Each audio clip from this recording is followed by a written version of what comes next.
following NBC sports program is brought to you in living color. 25-game winner Tom Seaver of the New York Mets failed to win his first series start. He was beaten by this left-hander of Baltimore, Mike Cuellar. And today they meet again in the fourth game of the 1969 World Series.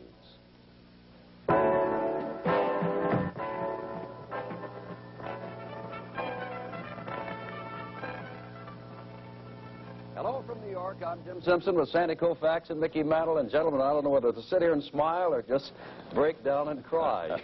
As experts, you've done a whale of a job. Baltimore, you said on Sunday. Baltimore, you said yesterday. And here are the Mets leading 2-1.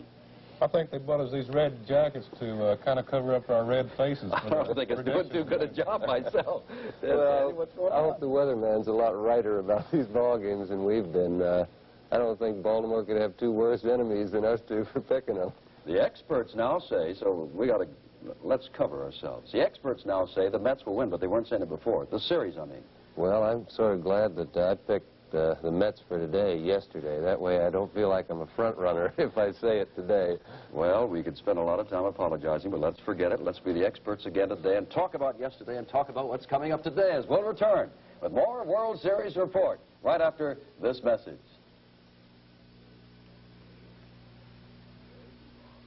There you are, walking along, and suddenly,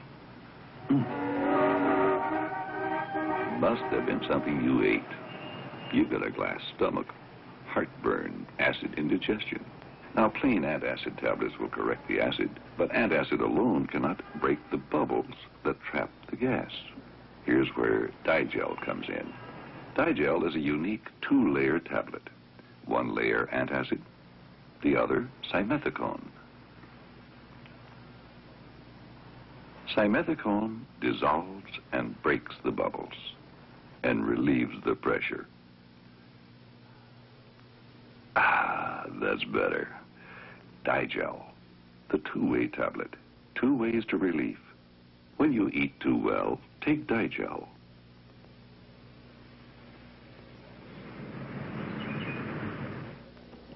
Sandy, pitching is the name of the game, and Gary Gentry, we said yesterday, had great stuff, but we felt that Jim Palmer was more overpowering, not yesterday.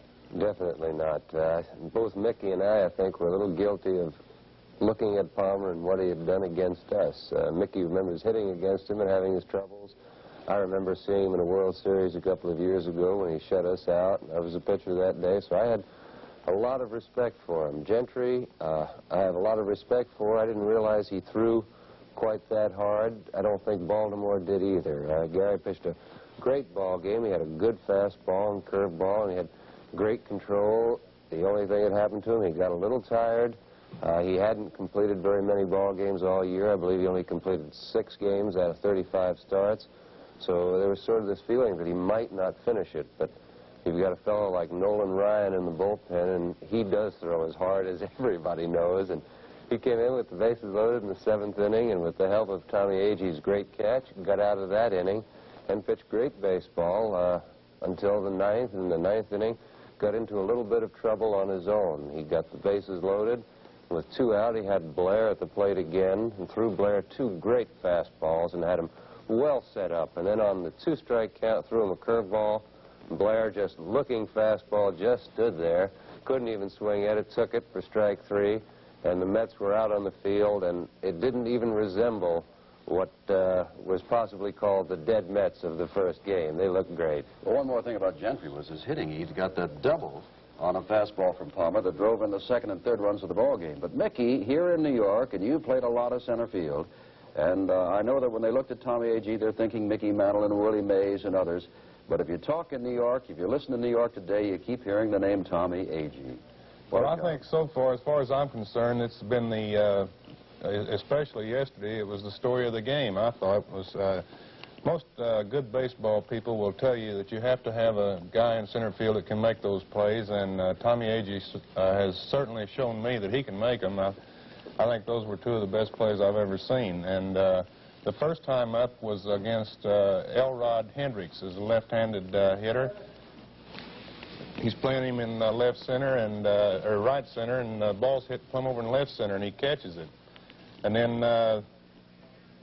I think that probably the hardest thing about that play is where he was playing. I know in your scouting reports sometime when you get a scouting report, they'll tell you that this guy will never hit a ball over there, but he sure hit this one. That's about as far as a guy can run and catch a ball because he hit the fence just as soon as he caught it. Look at the white, what we say the white is showing in baseball. In other words, it looks like the ball is sitting right up there on top of his glove or perhaps even went through. Well, when I first saw that play, I thought the ball did stick on the outside of his glove, but it was stuck in his webbing.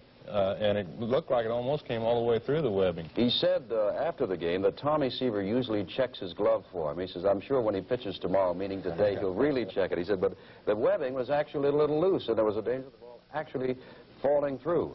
Now, Sandy brought up the fact that in the 7th inning of the game, when Gentry was getting a little tired, he had the bases loaded, on came Nolan Ryan, and Ryan retired Paul Blair, but boy, what a way he retired him, as Agee came again and saved another 3 runs with a great catch.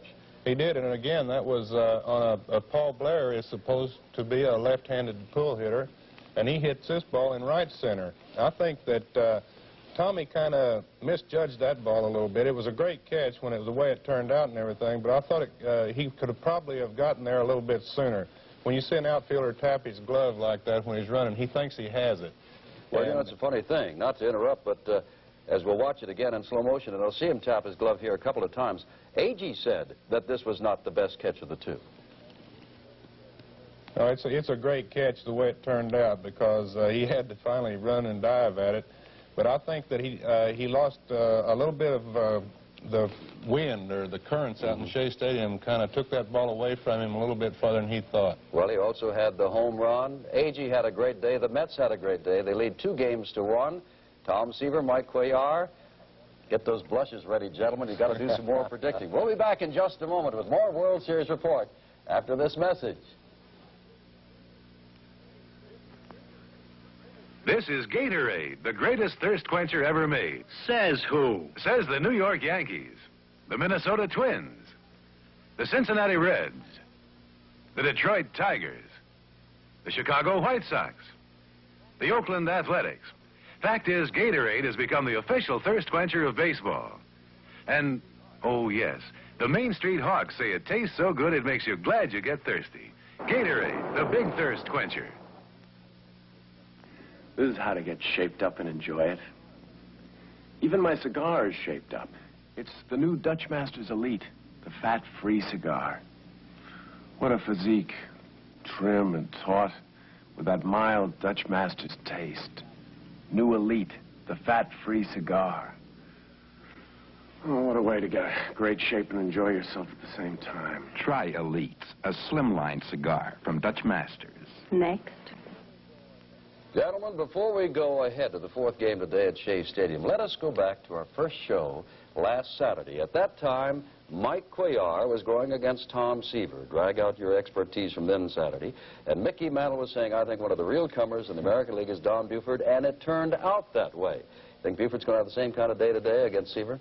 Well, I hope so. I feel kind of silly sitting here trying to predict anything right now after what's happened, but I look for Buford to come back a little bit today. I look for the whole Baltimore team to come back today. I think that they've gone just about as far as they can afford to go. If they're going to do it, they're going to have to do it right now. 6 singles in the last 2 days is all that the Baltimore hitting has had, Mickey. And not only that, the Robinsons, Brooks and Frank, and Boog Powell and Paul Blair only have 6 hits among them, and 3 of those are by Boog Powell. Well, Boog's been hitting the ball very good. The game against Kuzman, Boog hit a couple of balls right on the nose, but it's right at someone. But I look for him to start bleeding a couple of hits in somewhere along the line.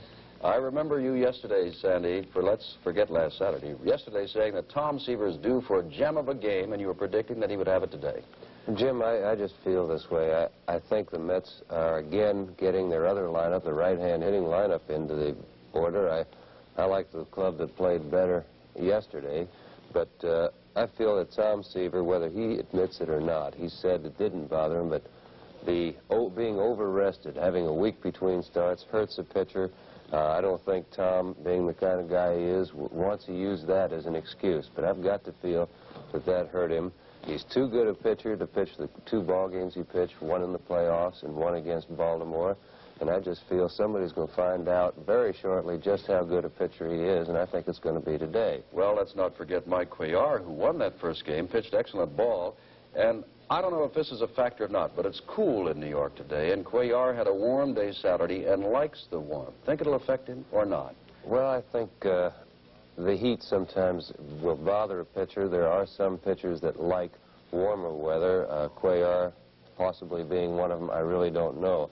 But I also feel that there aren't that many screwball pitchers in the major leagues, and I think sometimes the first time a club sees one, it's even more difficult than it is normally. I don't think Cuellar is a flash in the pan, and he can only win one ball game, but the Mets have seen him and know him pretty well now, and it's not a question of that. To me, it's Tom Seaver. Well, let me ask you another question about Cuellar, though, about the screwball. We described it last Saturday very briefly, since there'll be all right-handers, probably 9 of them today for the Mets, and Cuellar's a left-handed pitcher to them. What does a screwball do again? Well, it will break down and away from a right-hand hitter, much in the way that a right-hander's curveball will, probably. Not as quickly and not as big, but Mickey, being a switch hitter, never had to look at that kind of pitch. Gentlemen, get out your flags of truce, or get out your expertise, or get out your rabbit's feet or something, because you've got to make a prediction in just a moment. We'll return with those predictions right after this message.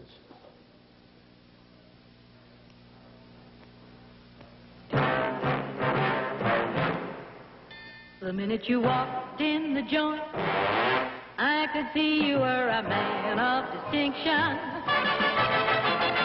Hey, big spender, spend a little time with me.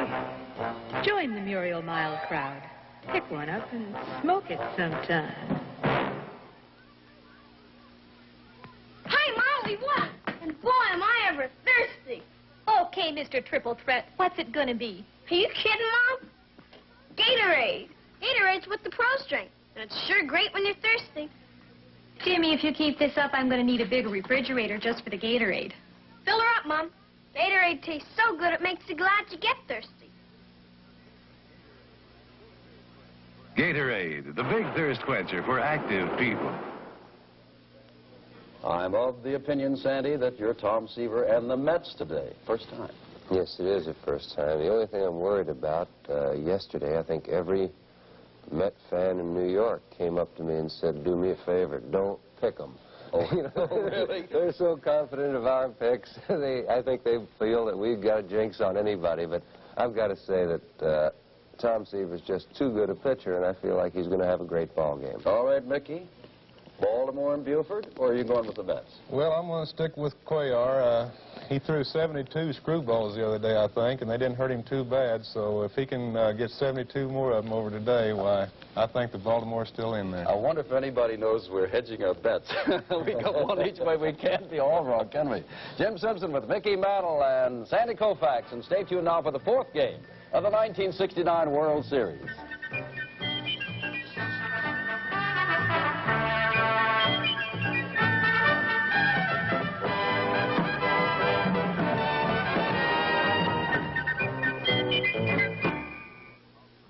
Bronson meets a matador involving both men in a daring and unusual challenge tonight.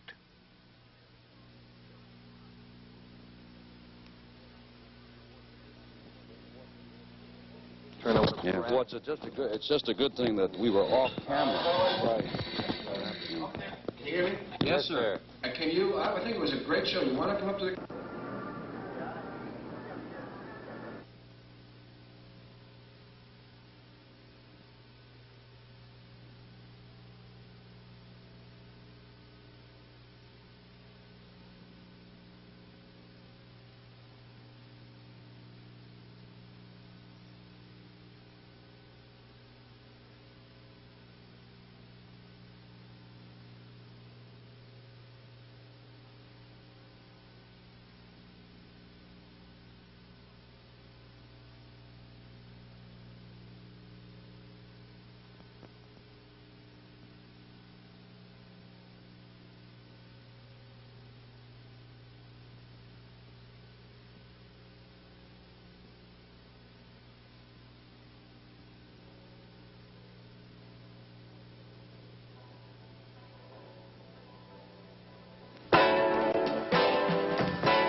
NBC Sports presents the fourth game of the 1969 World Series.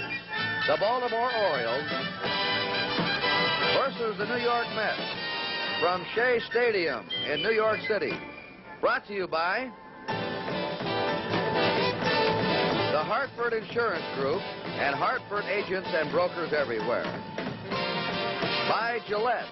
We have a new adjustable razor for a more comfortable shave. And by Chrysler Corporation, engineering with care.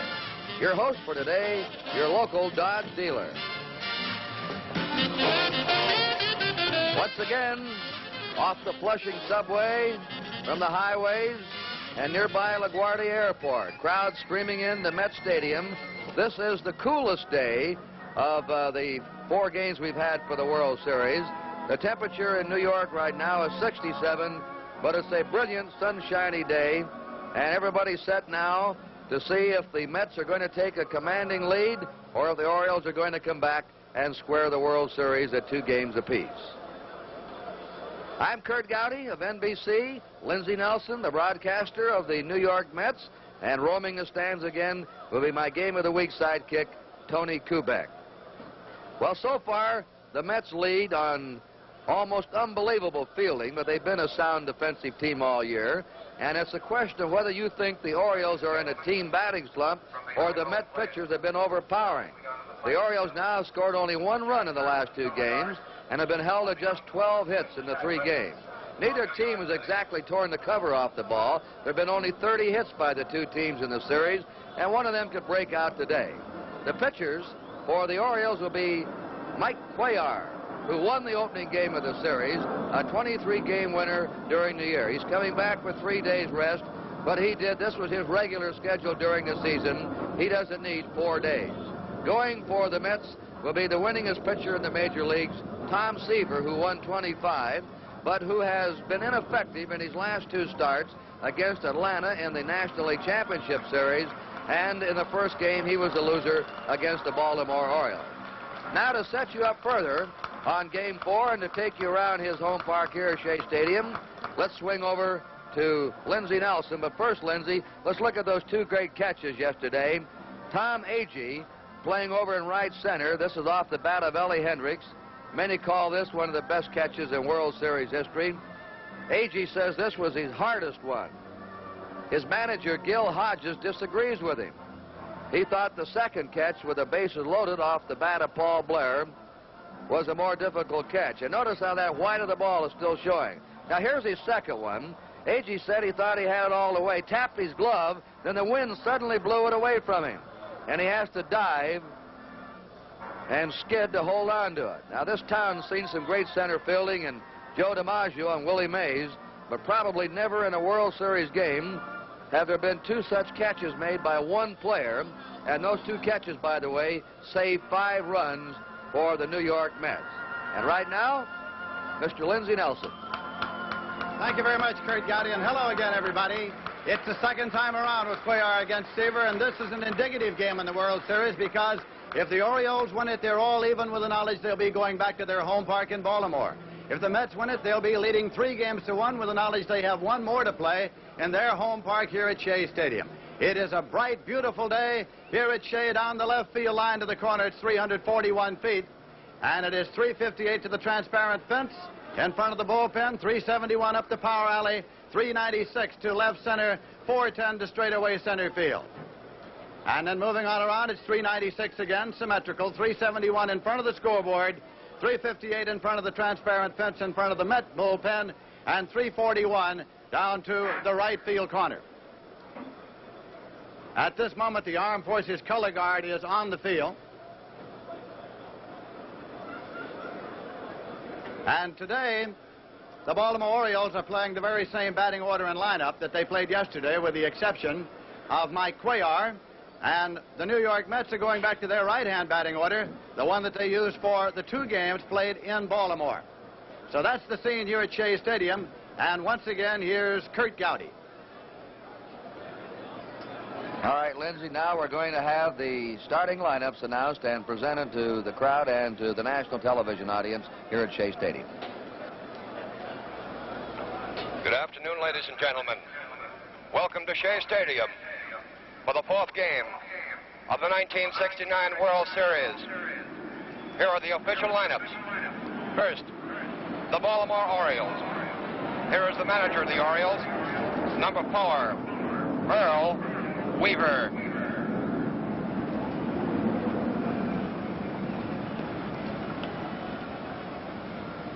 Batting first, playing left field, number 9, Don Buford.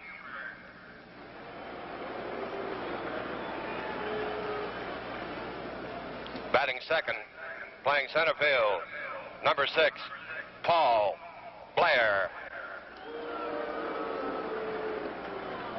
Batting third, playing right field, number 20, Frank Robinson. Batting fourth, playing first base, number 26, John Powell.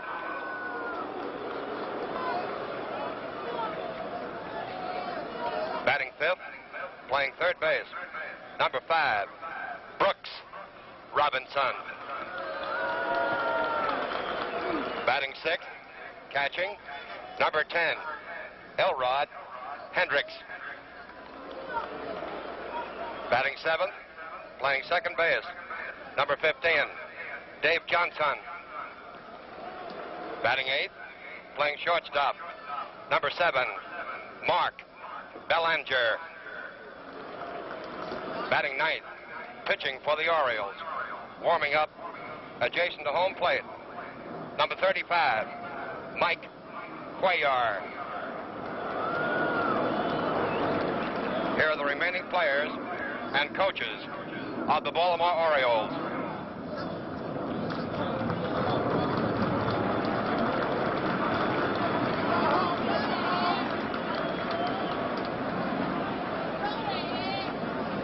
Now, the New York Mets. Here's the manager of the Mets, number 14, Gil Hodges.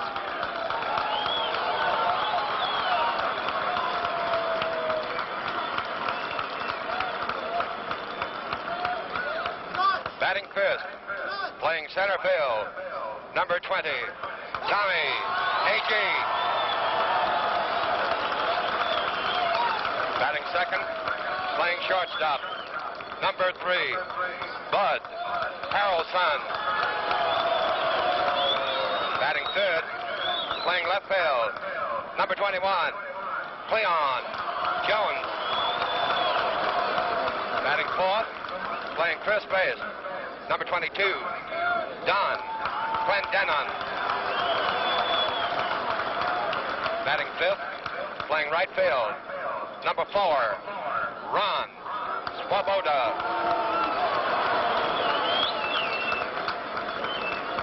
Batting sixth, playing third base, number 5, Ed Charles. Batting seventh, catching, number 15, Jerry Garodi. Batting eighth, playing second base, number 6, Al Weiss. Batting ninth, pitching, warming up in the Mets bullpen, number 14, Tom. Number 41, Tom Seaver. Here are the remaining players and coaches of the New York Mets.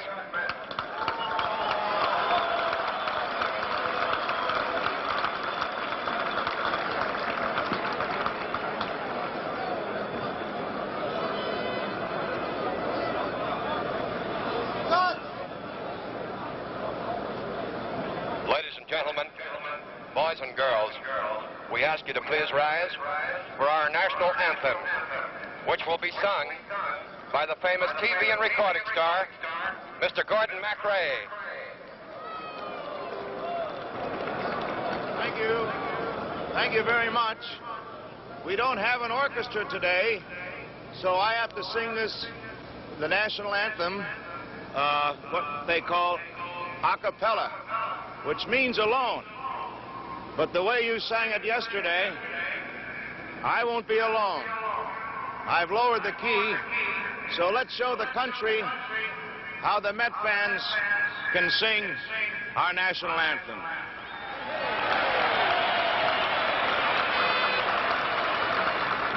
Oh, say, can you see by the dawn's early light what so proudly we hailed at the twilight's last gleaming, whose broad stripes and bright stars through the perilous fight o'er the ramparts we watched were so gallantly streaming, and the rocket's red glare, the bombs bursting in air, gave proof through the night that our flag was still there. Oh, say does that star-spangled banner yet wave o'er the land of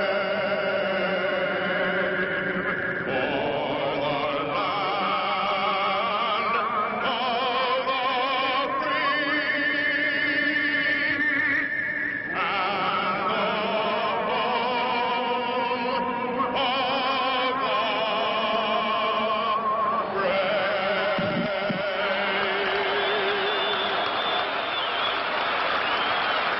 The fourth game of the 1969 World Series being brought to you from New York as the Orioles meet the Mets.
We pause briefly for station identification. This is the NBC television network.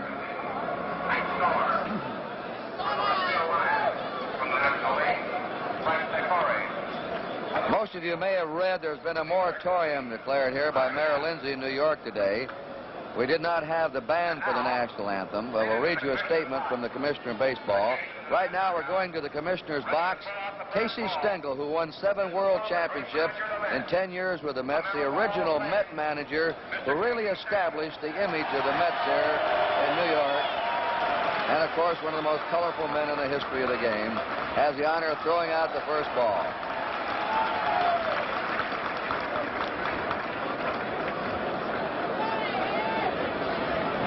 Terry Grody taking the toss. Originally, the flag was going to be at half-mast today, but I'm quoting this statement from Bowie Kuhn after a consultation with interested parties, including involved military personnel and the mayor of New York. I've decided to fly the Shea Stadium flag at full staff today. The Mets take the field. They're leading in the World Series, 2-1. Young Tom Seaver has been warming up out in the Met bullpen. He's now in the dugout. Very shortly he's coming out, and now to set you up the Mets defensively and take over for the play-by-play, Lindsey Nelson. Thank you very much, Kurt Gowdy. That's Don Clendenon at first base for the Mets. Al Weiss is at second. Bud Harrelson, the shortstop. And Ed Charles around at third. Cleon Jones is in left field. Tommy Agee, yesterday's hero, in center field. And Ron Swoboda is around and right. Jerry Grody again is the Met catcher. And Tom Seaver has not yet come out onto the field. As Curt Gowdy indicated, he had been warming up down in the bullpen area. Seaver getting his second start as we're to the point where we're going the second time around in pitching assignments. Cuellar opposed Seaver in the opening game Saturday in Baltimore. The game won by the Baltimore Orioles by a score of 4-1. Mrs. Casey Stengel is being escorted. There's Edna getting a handshake from the Commissioner of Baseball. And Casey Stengel there, and perhaps you saw when he was standing, and sitting just now over to the right is Joe DiMaggio, who played for Casey when he was winning those pennants for the New York Yankees. Now Seaver runs out to the mound. Baseball's winningest pitcher this year, the winningest pitcher in the major leagues with 25 victories. He was the losing pitcher in the opening game last Saturday. He has been disappointing his last two times out, both in the championship series against the Atlanta Braves, in which he did get the victory, and against the Baltimore Orioles, the game in which he took the loss. He was 25-7 with a 2.21 earned run average. Tom Seaver. It's a little crisp here today, and we were talking to Seaver before the ball game. He was saying it's a little bit like the weather at Fairbanks, Alaska, when he played for the Alaska Gold Panners, which he did, along with Kurt Moten, who is a member of the squad of these Baltimore Orioles. The Mets are putting their hopes on a return to form of Tom Seaver in this afternoon's ball game. You know, Lindsay, we noticed when the Orioles were introduced a much more determined-looking team when they went to the foul lines today.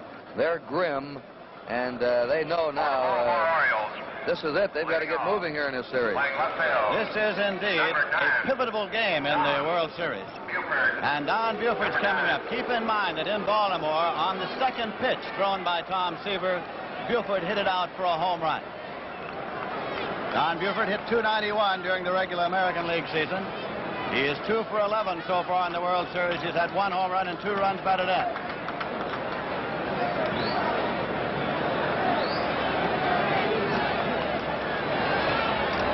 Seaver's first pitch. And it's in there for a foul strike to Don Buford. That's Paul Blair on deck. Both Buford and Seaver, opposing each other right here, played college baseball at the University of Southern California. Buford came to the Orioles from the Chicago White Sox.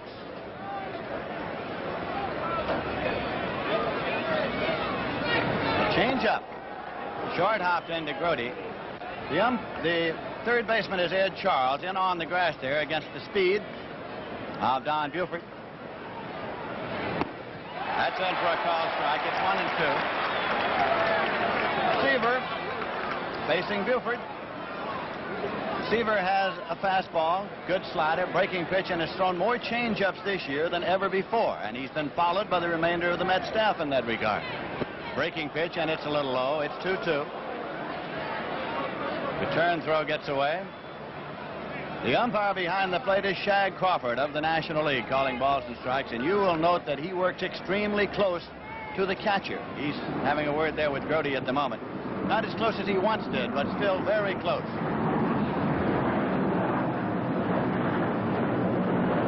Fouled off and out of play. We were talking to Shag Crawford before the start of today's ball game. He has never worked behind Ellie Hendricks, of course, and he said that before the game now he would say to Ellie, I do work extremely close. Don't let it worry you, because with runners on base, I'll move back a little. But he gets right up there. Swing and a miss. Seaver gets the strikeout.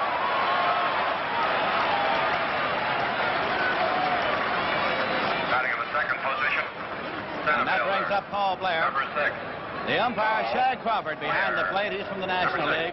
Lou DeMiro of the American League at first. Big Lee Wire of the National League at second. Hike Soar of the American League at third. Frank Sikori of the National League down the left field line. Larry Knapp of the American League down the right field line. Pitch to Paul Blair. In there for a called strike. Blair hit .285 during the American League season. He is 1 for 11 so far in World Series play this year. Breaking pitch low and away. It's 1-1.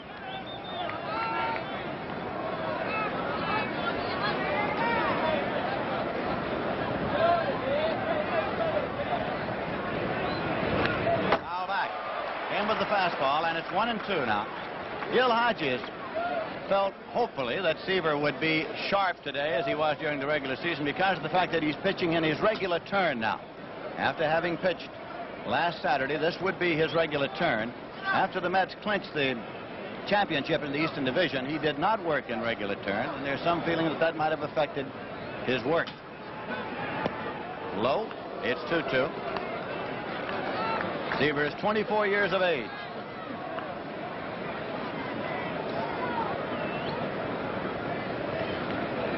Born in Fresno, California.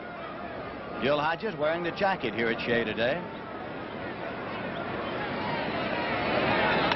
There is a base hit for Paul Blair in the center field.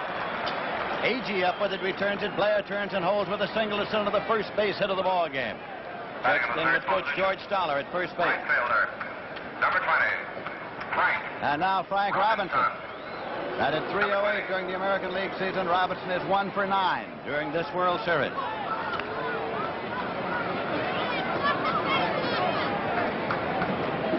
The coach at third at the left of your screen is Billy Hunter, and George Stoller is the coach at first at the bottom of your screen. Swing and a miss. Strike one to Frank Robinson. Robinson, one of baseball's superstars.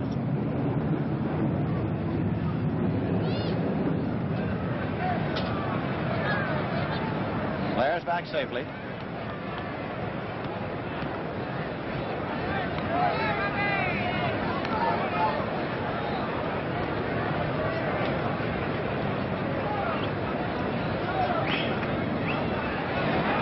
Breaking pitch, and it's hit deep to left center field, way back. Agee's at the track, and he's waiting and makes the catch. Halfway on the fly ball to left center, Blair retreats to first base. 2 men out. Boog Powell is coming up. Batting in the fourth position. Batted .304 during the American League season. He is 3 for 11 in this World Series. John Wesley Powell.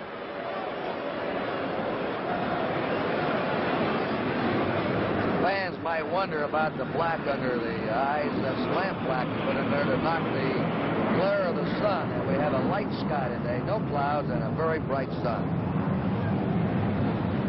2 men out, runner at first. Top half of the first inning, no score. Seaver's pitch is fouled out to the left side, out of play for strike one. Oddly enough, this was the only year that the Mets and Orioles did not meet in exhibition play in the spring. They have met in every other season except this one.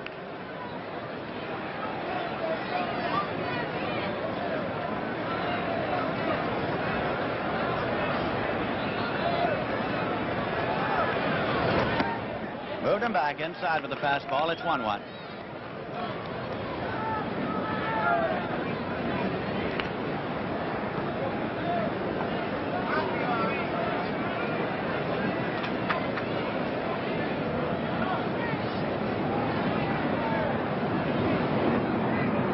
Breaking pitch, it's fouled off. Change speed, it's 1-2.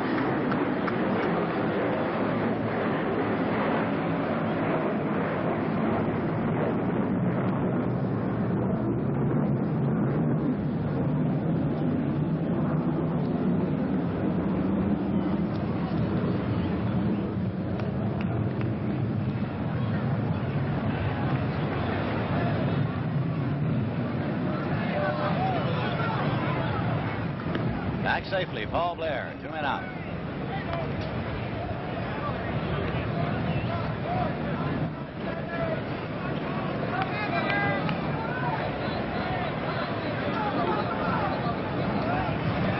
It's high for a ball.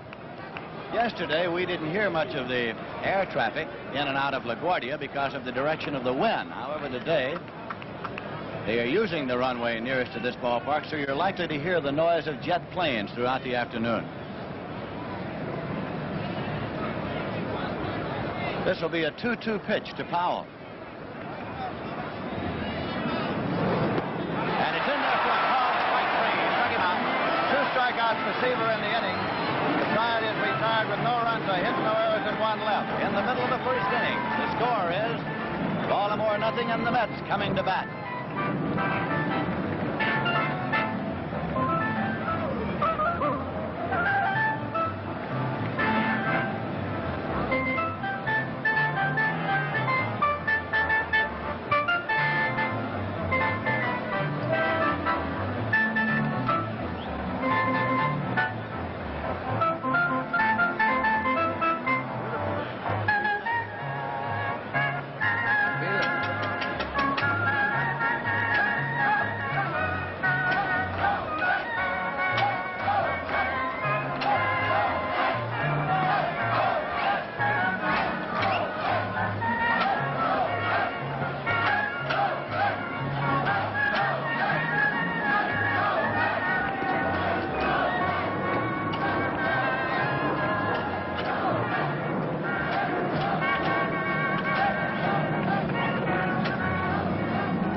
field with Boog Powell at first base.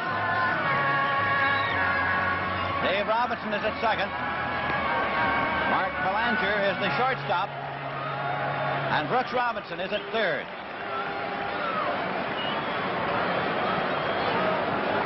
Don Buford has not put in an appearance yet in left field, so we are awaiting his appearance. Paul Blair is in center. And Frank Robinson is in right. The catcher is Ellie Hendricks. And the pitcher is Mike Cuellar. He is 32 years of age. He was the winningest left-hander in the major leagues this year with 23 victories. He was the winning pitcher for the Orioles last Saturday over the Mets when the score was 4-1. Won 23, lost 11. The earned run average 2.38. Born in Santa Clara, Cuba. Now, Buford starts, comes back.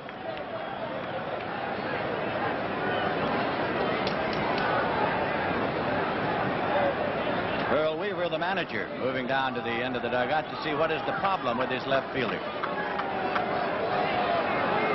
Apparently he has a knee bandage that was not comfortable, and he is readjusting it there. You saw him reach down and start moving that knee around. He's not satisfied with it yet.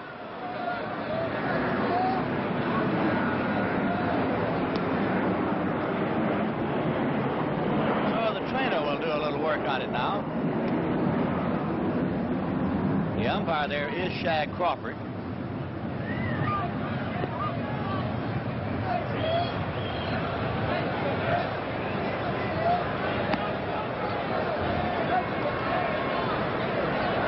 To be more than just the bandage that was bothering him. Apparently it's the knee that was bothering him.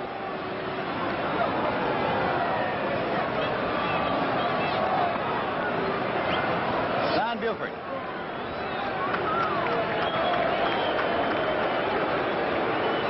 For the New York Mets, leading off. Listen to the ovation Tommy Agee gets now with this PA announcement.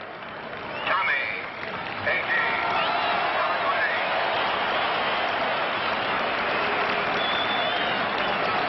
Lindsay, Earl Weaver standing on the steps of the Baltimore dugout watching Buford for any signs that he may not be able to go at full speed out there. Agee, the hero, yesterday led off with a home run for the New York Mets. Here's a breaking pitch in there for a called strike. Now, in his victory last Saturday, there's Earl Weaver in the dugout of the Baltimore Orioles. Cuellar last Saturday threw 60 to 70% screwballs. It's his big pitch. And away, it's 1-1. Agee hit .271 during the regular season. He's had only one hit in this World Series, but it was a big one. A leadoff home run yesterday. Breaking pitch it on the ground to third. Brooks Robinson with a big hop. Cross to Boog Powell, and Agee is out. That will bring up the Mets shortstop, Bud Harrelson, who is a switch hitter. Playing shortstop, number 3. He is 2 for 9 in the World Series so far. Number 3. A beautiful October afternoon in New York. Shea Stadium packed and jammed for this, the 4th game of the 1969 World Series. Run it foul. Out of play. Harrelson trying to bunt his way on. Harrelson had a knee operation last September 24th. His knee had bothered him throughout the season, and so before the end of the year, he submitted to surgery. Got a late start in spring training and then had a great season for the New York Mets.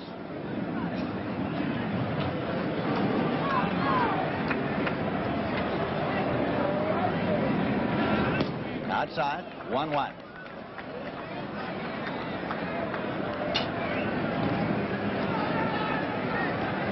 Cuellar has worked here at Shea Stadium before, of course, when he was in the National League. That's a little low for a ball.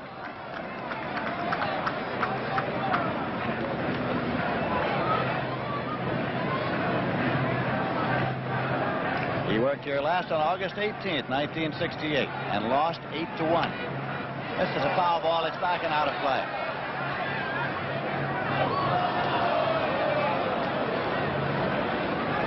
This game is authorized under television rights granted by Major League Baseball solely for the entertainment of our audience. Any publication, reproduction, retransmission, or other use of the pictures, descriptions, and accounts of this game without the express written consent of the Commissioner of Baseball is prohibited. There's a base hit. In the left field, Buford comes up with it. Harrelson turns and holds with the first Met base hit. A single to left.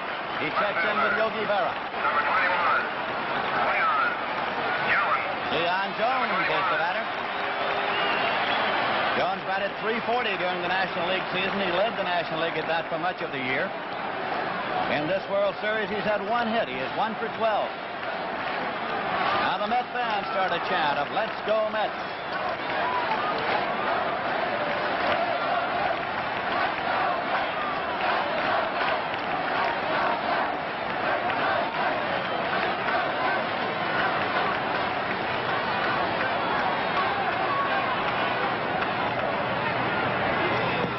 It's in for a call strike. Looking out to center, we still see Paul Blair playing a fairly shallow center field against these Mets. We talked to him about that before the game, Fred. He said that the background did not bother him as it has bothered many center fielders. Harrelson's back safely.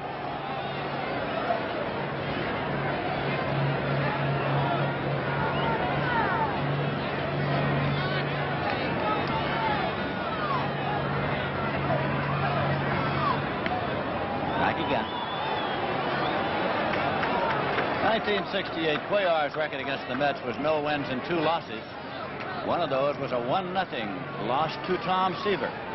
It was at Houston on June 20th. Ground ball to short. Belanja to Johnson for 1. The throw on and a double play. 6-4-3 if you're scoring, and the side is retired with no runs, a hit, no errors, and none left. And at the end of an inning, the score is Baltimore nothing, the Mets nothing.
Tonight at 11:30, 10:30 Central Time, NBC News presents A Day in October. What does it mean? A 90-minute program evaluating today's Vietnam moratorium.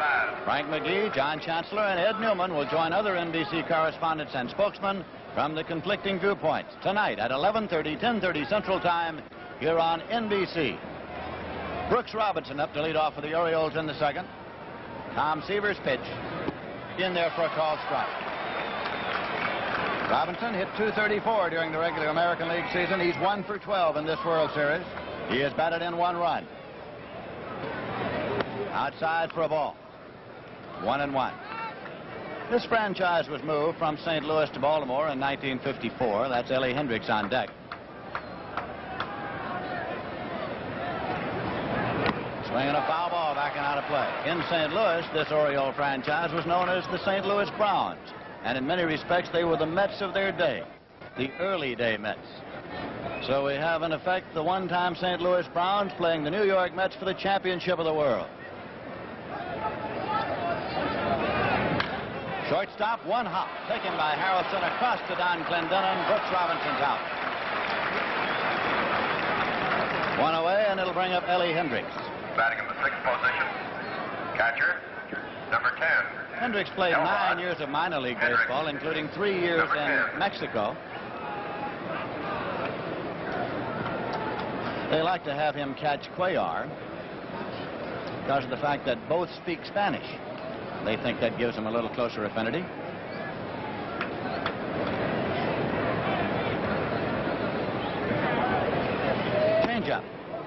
High and away, and it's ball one.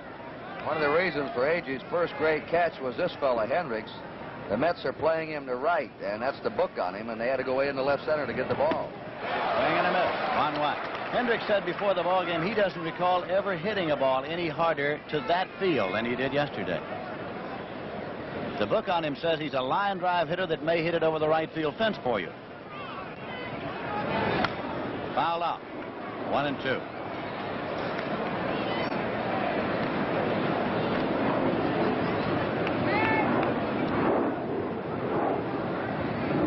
That's Dave Johnson on deck.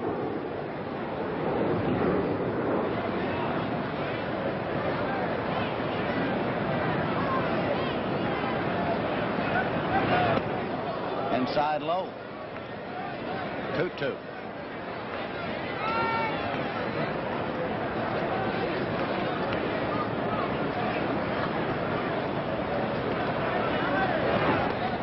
Low, and the count is full at 3-2. Baltimore nothing, the Mets nothing in the top of the second. Shea Stadium in New York.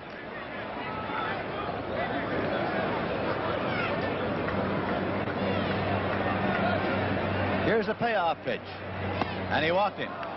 First walk issued by Seaver.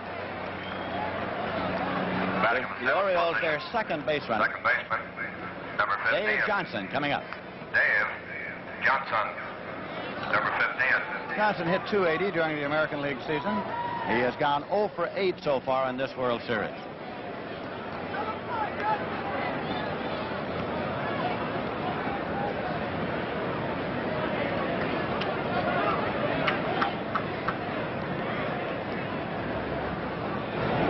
Ground ball to short. Harrelson goes back to Weiss, and the relay to first. Not in time. He beat the relay despite the big stretch by Don Clendenin. So the force play makes it 2 away, and Mark Belanger will be coming up.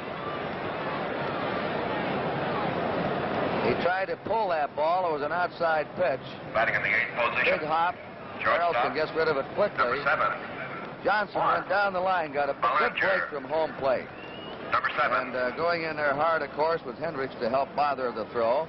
But Johnson across and safe. Mark Belanger hit .287 this year during the regular season. He's 1 for 8 in this World Series. Seaver's pitch is low for a ball.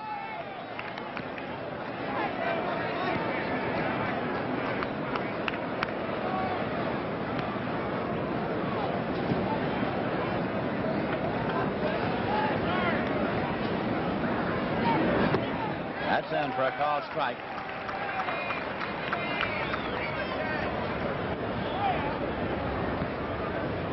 This past year, Belanger's average went from 208 to 287.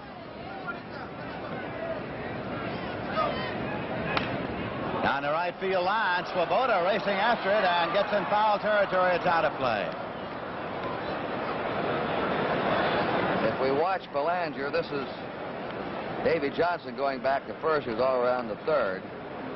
If you watch him with a bat, you'll see how he's choked up in the handle. He's closed his stance up. He's trying to wait later, and he's trying to hit down on the ball. Charlie Lau, the batting coach of the Orioles, gave him those tips. He put him to good practice, and that's the reason he raised his average those 80 points. Watch how he chokes up now. He has a count of 1 ball and 2 strikes. There are 2 men out with a runner at first. There's no score in the game.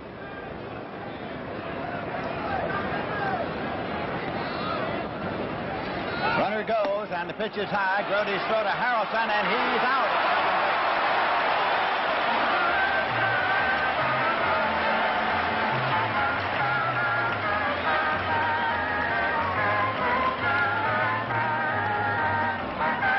This is Johnson going. He's going against a strong arm in Jerry Grody. It was a high throw, but had enough on it. Harrelson down there, and let the runner tag himself out.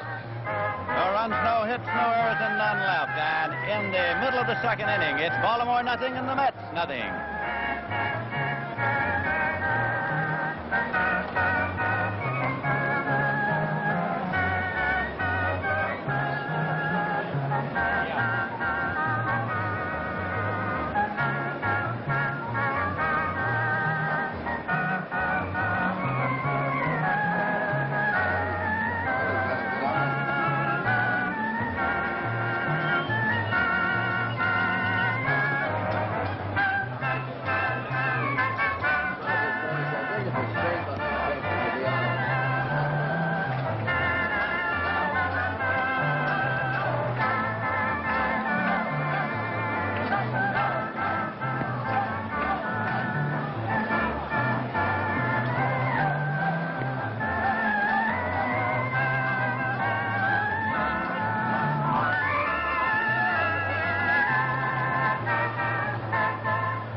and I were just chatting here about Jerry Grote. Gil Hodges said his arm is just a shade behind Johnny Bench's, Lindsay.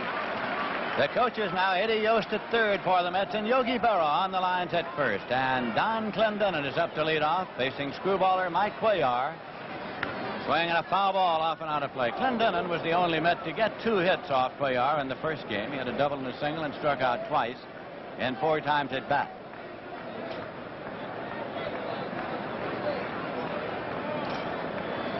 Clendenin hit .248 during the National League season, and in this World Series, he's 3 for 7. He's had 1 home run and 1 run batted in.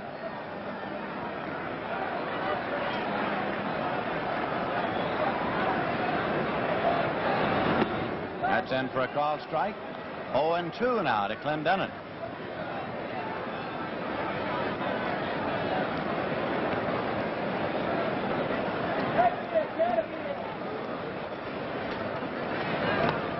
Inside low.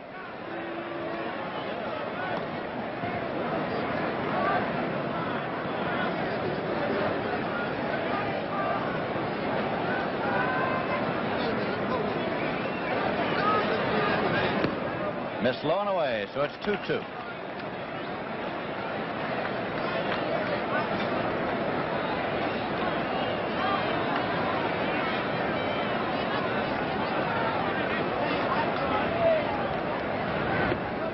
It's out full at 3-2 now to Clendenin.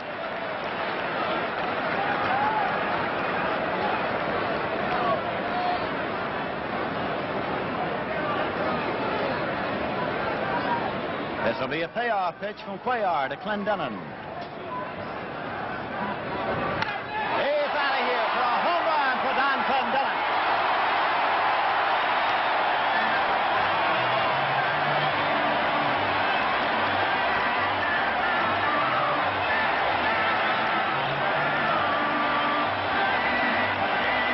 Clendenin with his second home run of this World Series pushed the Mets to a 1-0 lead. This is either a screwball or a breaking pitch. It didn't act up. Right out over the plate for him. Clendenin, full power behind him. And lashed that one right out. Now Ron Swoboda's up, and the pitch is high and away for a ball. Swoboda during the season hit .235. He's 1 for 7 in the World Series. He said against the screwball, he might very well try to take it to right field today. It's high and away for a ball, 2-0.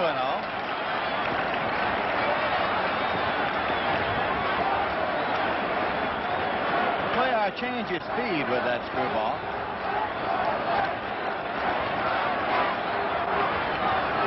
Ground ball to deep short. Big hop for Belanger. Long throw across to Powell, and Swoboda's out. 1 away. And now Ed Charles, whom the Mets affectionately call the grand old man of the New York Mets at age 36. Ed Charles. Number 5. Charles, so he finally made the World Series in his 18th year of professional baseball.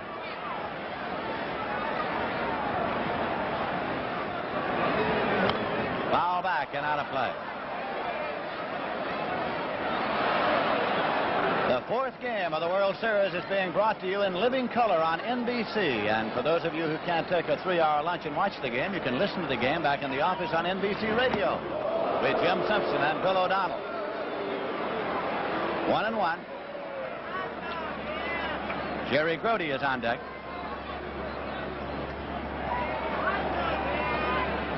One delivery. One hop to short. Belanger across to Boog. Powell and Charles is out. 2 away. These last 2 outs, the Mets have hit the ball sharply, hard, right at Belanger, and they're putting more wood on the ball than they did in the opening game they faced Cuellar. Jerry Grote hit .252 for the season, 1 for 4 in this World Series.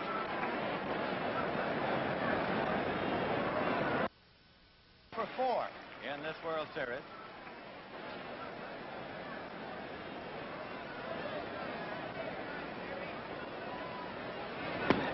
Swing and a miss. Strike 1.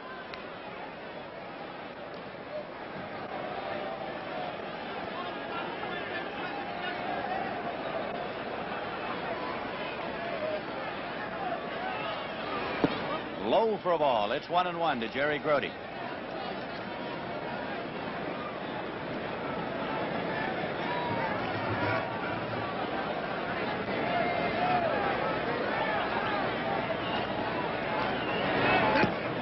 He checked, took it low. It's 2-1.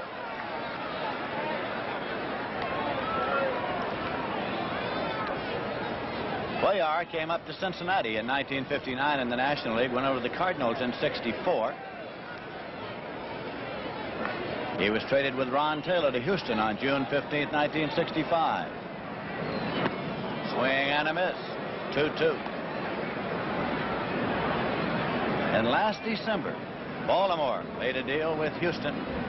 Cuellar with infielder Tom Johnson for Kurt Blefary.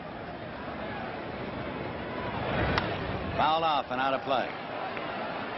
Cuellar proceeded to be the biggest winner in the major leagues with 23. So here today we have the winningest left-hander in the majors this year against the winningest right-hander in the majors this year. Cuellar against Seaver.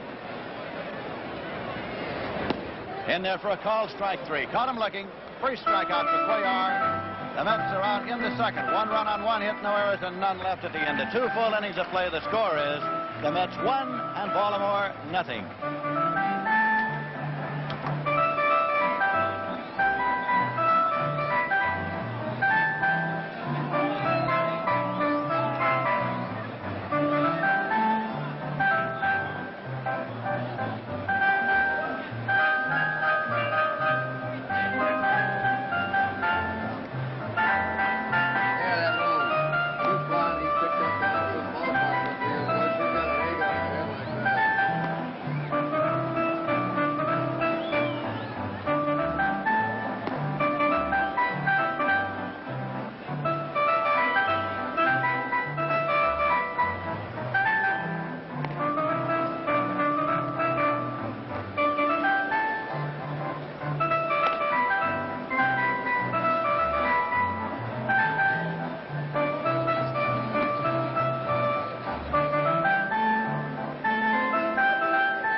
Let's go down to Tony Kubek. With me down here, a man who has given 50 years of his life to baseball, the president of the National League, Mr. Warren Giles. Mr. Giles, everybody's starting to believe the Mets.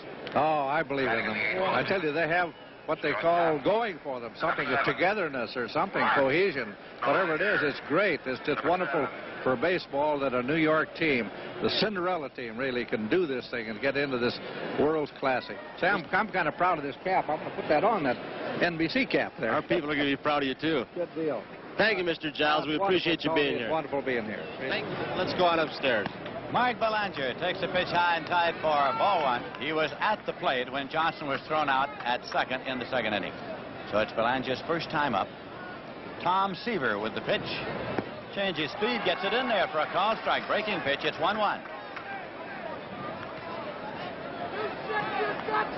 And now Shag Crawford has turned and pointed the finger. And Crawford moves on over toward the dugout.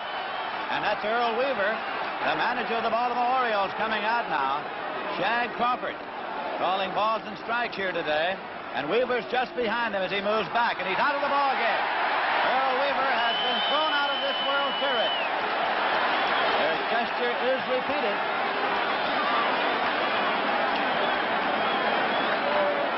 Well, it's a little unusual for a manager to be thrown out of a World Series, because usually the commissioner explains to them before the start that this is a little something special. It's a big event, but apparently whatever he said got Crawford's immediate attention.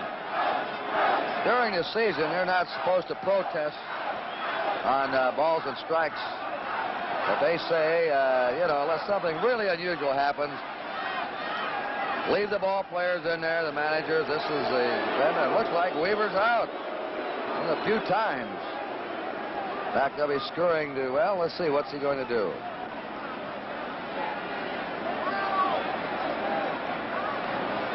He's gone. He's down the dugout and gone. Down the runway and into the locker room. And the pitch is high and away and out of Belanger. Weaver's out of this ball game. We can only guess who's running the club. I'd guess Billy Hunter. You suppose, Kurt? It's only a guess. Line drive to right and a base hit for Belanger. One hop. Taken by Swoboda and played back, and it's a second base hit now for the Orioles. Off Tom Seaver. Could be Bamberger. It still could be Weaver back somewhere watching it on TV, too. There have been cases of that. Cuellar is up now in what may very well be a sacrifice situation for the Baltimore Orioles. He had won 17 during the regular season. Squares to bunt, bunts, and pulled it back, says umpire Shag Kravitz, so make it a ball. Had the bat out there and pulled it off the pitch. He was out of the strike zone, and it is ball one. Cuellar was 1 for 3 and batted in a run in that game Saturday.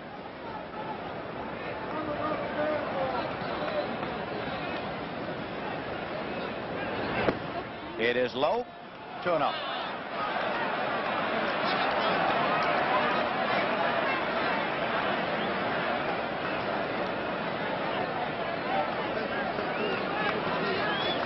The Mets are leading 1-0. The Orioles batting in the top of the third. 2-0 pitch. In the strike zone, it's 2-1. Squared again.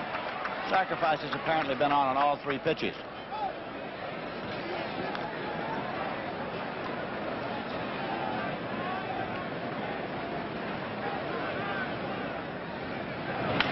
Hey, he bluffed it and punched it into left field for a base hit. Moving on to second is Belanger, and Cuellar is on at first with a single to left. Bluffed the butt, then punched it to left field. Nobody out, runners first and second. You see a lot of players try and do that. It's difficult. Cuellar was a real artist with that one. Now it's Don Buford coming up, and he's a switch hitter. He's been up one time, and he struck out.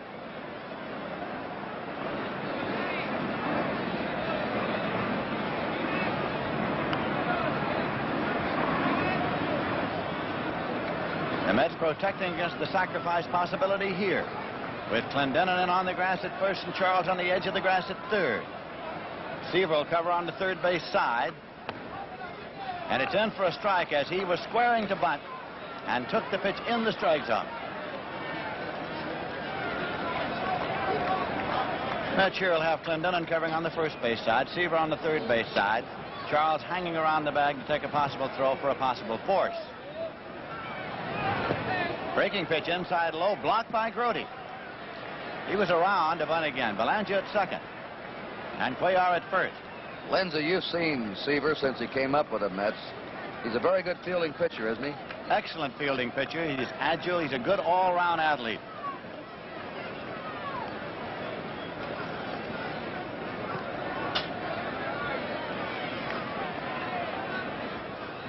This will be a 1-1 pitch to Don Buford.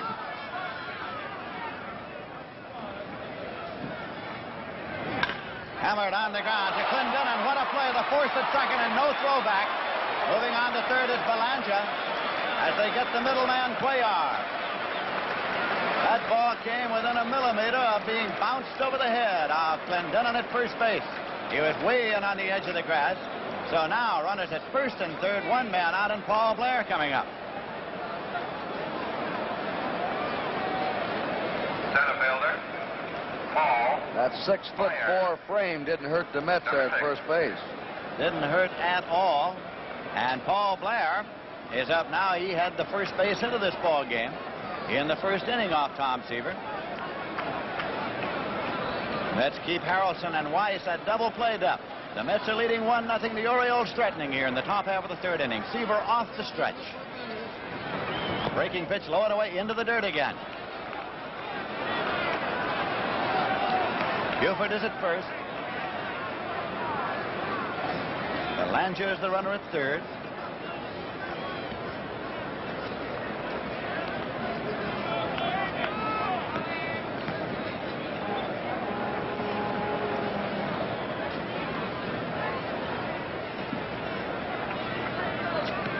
The 1-0 pitch to Blair. Swung on and missed. It's 1-1.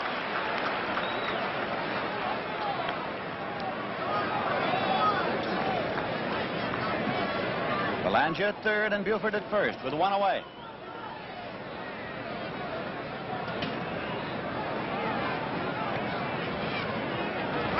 Ball is bunted up into the air, and And Seaver lets it drop. Now goes to first, and now they have a shot, but no throw at second. Seaver purposely let the ball drop to see if he had a possible shot at a double play. Decided he'd better hustle it over to first, and then no throw was made to second on Buford. 2 men out, runners at second and third.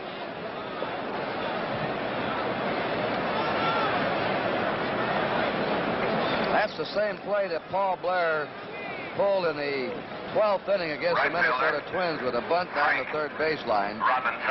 It was a safety squeeze. Belanger was waiting at third to see what happened. But I think you're right. Seaver was trying to set it up for the double play and thought he might be too late at second. Seaver on more than one occasion has alertly done just that sort of thing to get 2 when he might have got 1. Frank Robinson now up there. And it's high and away for a ball. It's 1-0. Buford at second, Belanger at third, 2 men out. Mets are leading by a score of 1-0. Robinson flied to center in the first inning, to left center. Breaking pitch, misses low and away, and it's 2-0. Seaver's control has not been exceptionally sharp. Belanger at third, Buford at second. Fastball swung on and missed, and it's 2-1.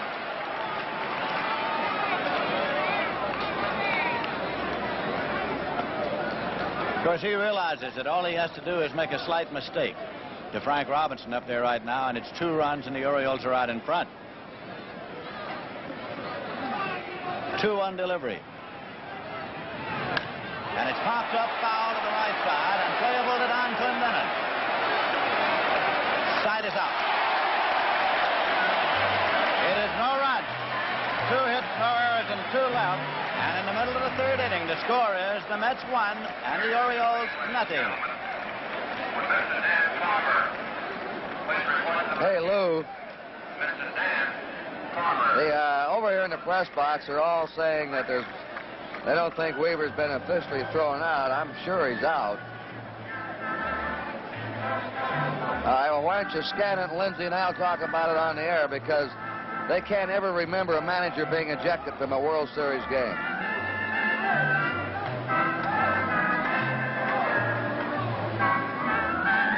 No. From the dugout.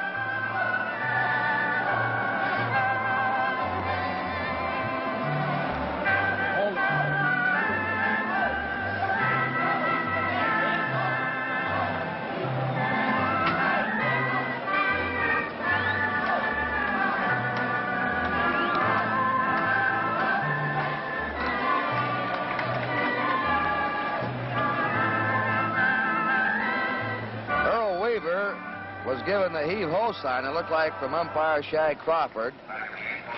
We cannot find him in the dugout. There's some question along the press that he is officially out of the game. And many of the old-timers who've covered World Series for years cannot ever remember a manager being ejected from a World Series game. Al Weiss is up, and he takes it in there for strike 1.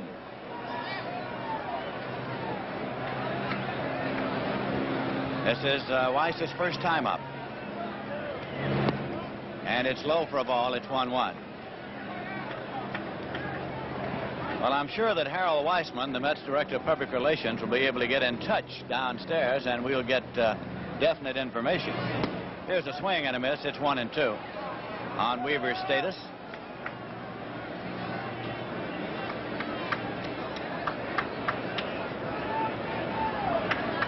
Here's the 1-2 pitch. Swung on, hit on the ground to third, and Brooks Robinson does not handle it, and Weiss is on at first.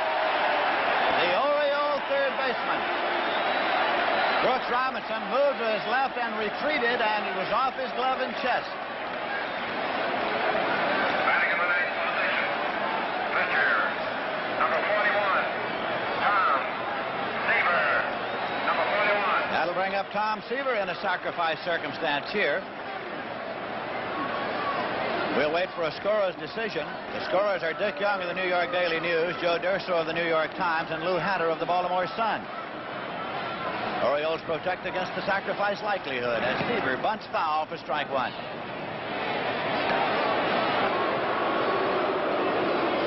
scored as a base hit.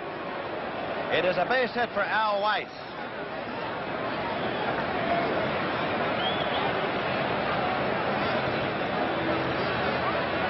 Sacrifice still on, and it's low out of the strike zone, 1-1. The Mets are leading 1-0, and they're batting here in the bottom half of the third inning. Seaver has checked with the sign man, Eddie Yost, at third base.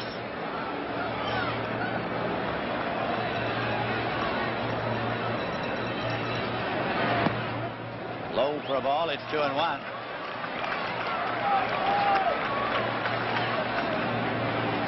Seaver checks the sign again.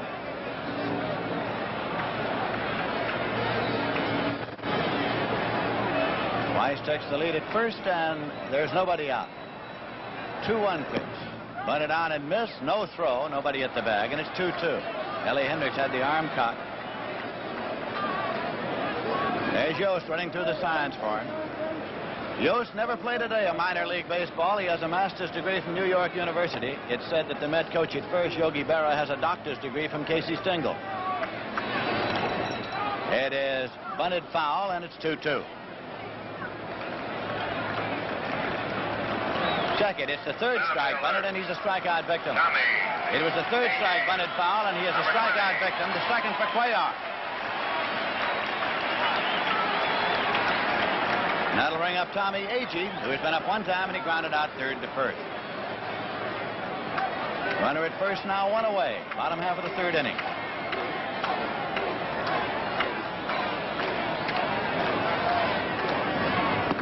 Breaking pitch in for a called strike.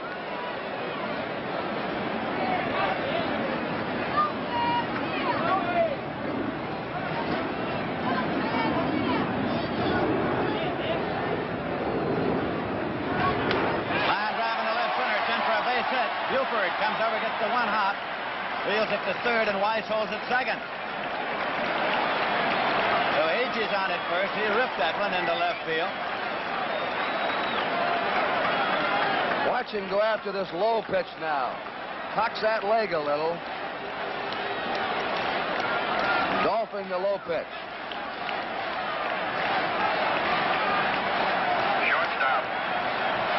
Bud Harrelson's coming up. He's a switch hitter batting right. He's been up one time and had a single to left field.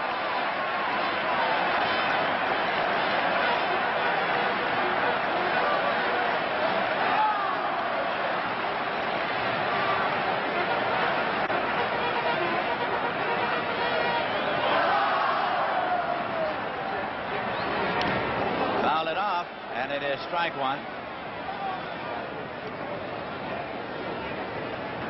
Runners returning, Agee to first and Weiss to second. And Jim Harden is up and throwing in the bullpen now for the Baltimore Orioles. Right-hander Jim Harden.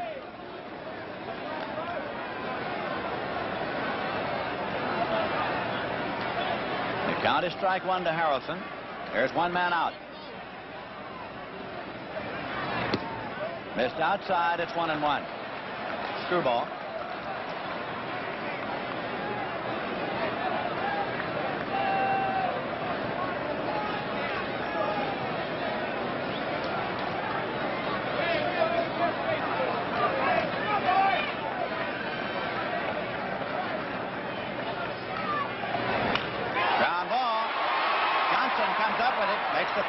Powell just in time to get Harrelson. Runners moving up.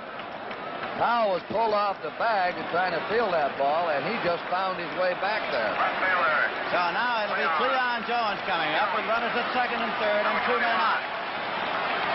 Cleon bounced into a double play in the first inning. He's had only one hit in the World Series thus far.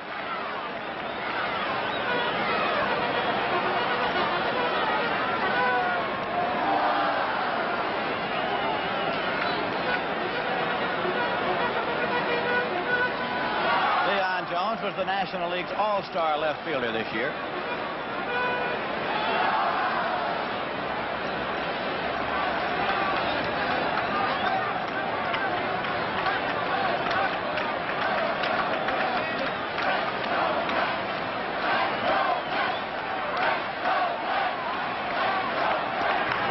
Foul off and out of play. Strike one.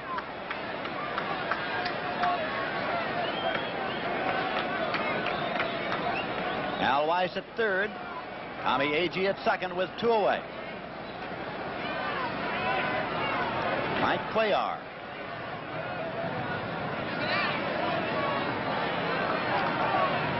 Ground ball, and it's taken by Robinson, and the plate of foul in time. The Magic Glove came up with that one, and the side is retired. No runs, 2 hits, no errors, and 2 men left. The end of 3 full innings of play, the score is the Mets 1, the Orioles nothing.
Tony Kubek. Thank you, Lindsey. Gordon McCrae, your pipes were in good tune today for the national anthem. Well, thank you very much, Tony. It was a privilege to be invited here to sing. Once again, I open up the season with the Mets. It's great to see this team come along, not only for baseball, for all sports, for New York, and for, I guess, the country in general. Wouldn't you say, Tony? Gordon McCrae, thank you so much. Right now, let's you and I sit down and watch the ball game. Right. Let's go back upstairs. Boog Powell at the plate. Seaver's pitch in there for a called strike. Powell's been up 1 time, and he was called out on strike. Through 3 innings, the Mets 1 run, 4 hits, no errors, and the Orioles no runs, 3 hits, no errors.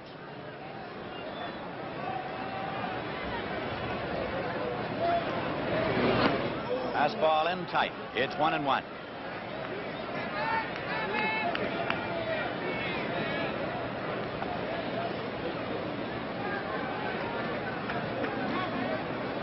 Brooks Robinson there on deck. Curveball hit on the ground to second. It's taken by Weiss, and can Clendenon get back? He can, and if he couldn't have, Seaver was there. 1 away. Third baseman. Watch Joe Garagiola each morning on the Today Show as he brings you highlights of the World Series and talks with stars of each game. That's a great way to start the day, Monday through Friday at 7 a.m. Brooks Robinson, been up 1 time, grounded out short to first.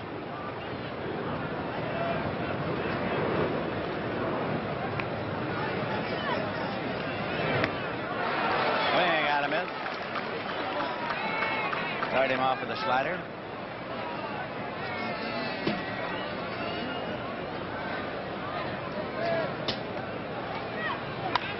That is popped up. Charles and Harrelson, and Charles makes the catch as Harrelson leans out of his way. Leaning right over the cylinder on which the tarp is rolled up. Catcher. That'll bring up Elrod Hendricks. He's been up 1 time and he drew a walk. Tom and Nancy Seaver have a pet dog, and the name of the dog is Slider, which might give you some idea of what Seaver's pet pitch is. We just received word from the Baltimore dugout that Billy Hunter, the coach, is now running the Baltimore club after the manager, Earl Weaver, had been ejected by umpire Shag Crawford. There's a pitch low for a ball. It's 1-0.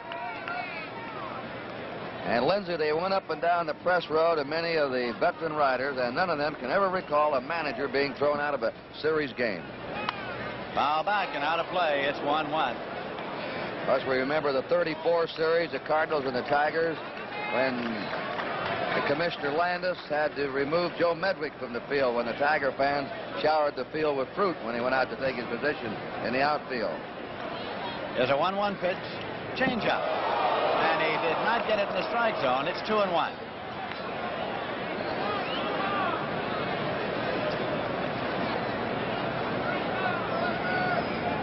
2-1 delivery. Swung on, hammered on the ground, and it is Clendenon to Seaver for the put-up. And Clendenon ranging wide to make the play. No runs, no hits, no errors, none left. And in the middle of the 4th inning, the score is The Mets 1 and the Orioles nothing.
We pause briefly for station identification. This is the NBC television network.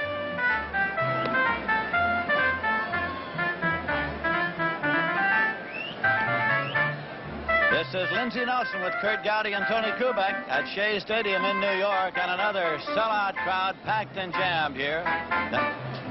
Seaver got spiked on that last play, and so trainer Gus March is there.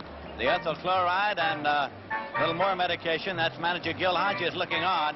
Seaver got spiked on the last play as he covered first base and took the throw there. So he's getting attention to the left foot in the dugout.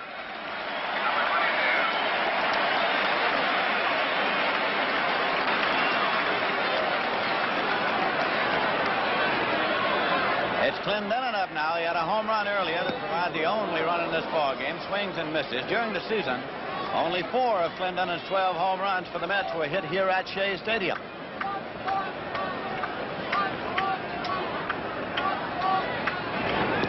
Swing and a miss.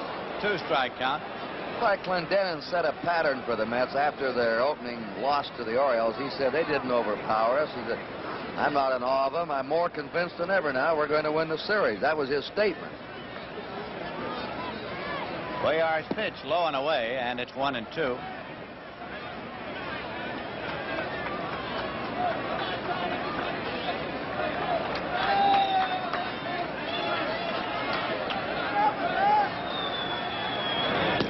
That's on the outside corner, a called strike 3. Struck him out with the skirt. Here's Seaver now. Watch him as the play is made there. He gets spiked right there. Right there. The left foot, as you saw.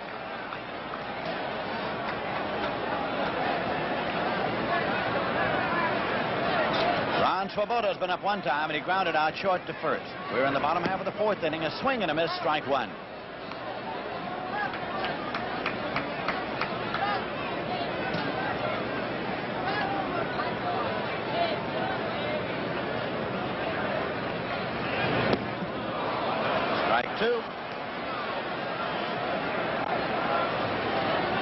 Since the Atlanta Braves started no left-handers against the Mets in the championship series, the Mets used their left-handed batting order for the 3 games in which they swept the Atlanta Braves for the National League pennant. There's a base hit up the middle now for Ron Swoboda.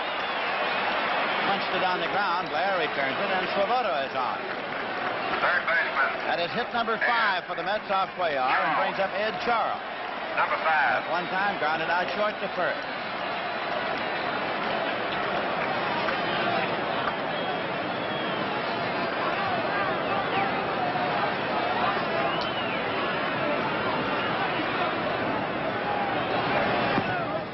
Low for a ball. I think Ed Charles is enjoying being in the World Series as much as any player on either team. There's Grody on deck.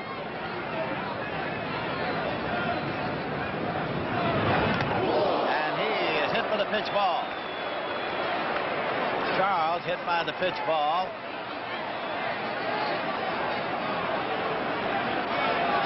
Trying to get out of the way with that fastball.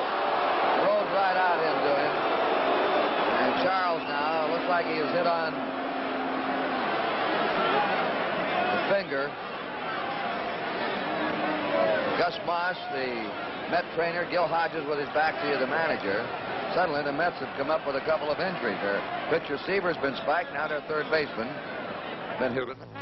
Third double play in the game for the Orioles. And they just nipped Seaver at first base. Seaver and Yogi Berra thought that Seaver had her beaten out. No runs, one hit, no errors, nobody left. At the end of 5 innings, it's New York 1 and Baltimore nothing.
Pause now for station identification.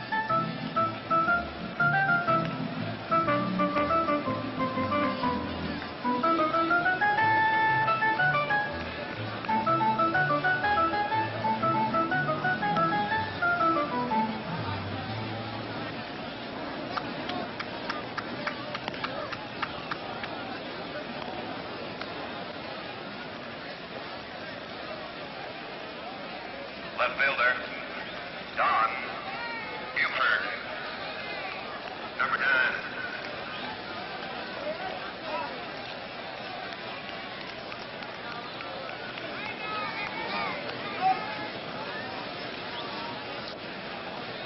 Don Buford, Paul Blair, and Frank Robinson. The top of the order for the Orioles in the 6th inning. New York leading 1-0. Buford has struck out, bounced into a force play. The curve is inside. And the Orioles, a top run-producing team all year, have now been scoreless in their last 16 innings. 1-1 to him. They have scored just 1 run in the last 27 innings. When you say they've been stopped cold by the Met pitchers, that's an understatement. The 1-1 pitch. Foul back, it's 1-2.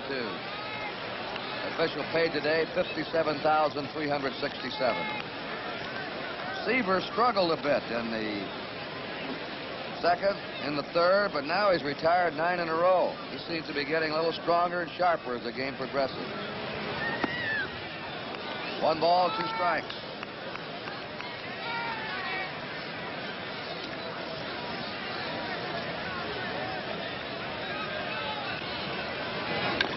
Sounding ball to Clendenin. The play to Seaver covering. Run down. The Orioles have had just 3 hits today. They had 4 yesterday and 2 last Sunday in Baltimore. Paul Blair has singled. Number 6. And been thrown out by the pitcher.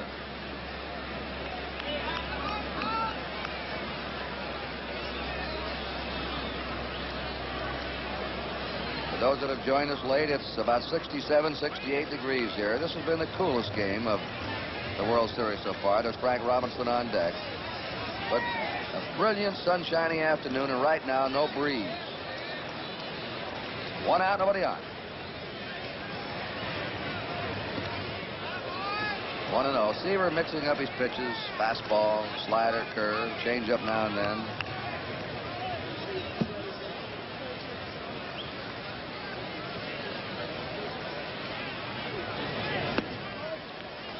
He's high with that pitch. 2-0.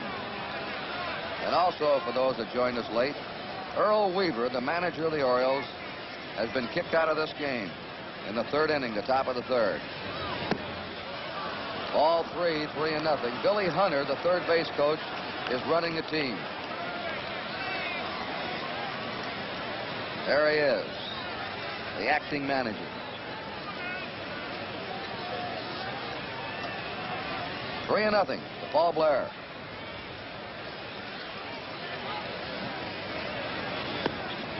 Right into him, 3-1.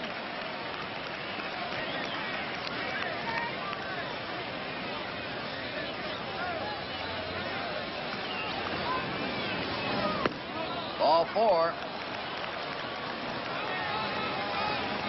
That's the second walk given up by Tom Seaver.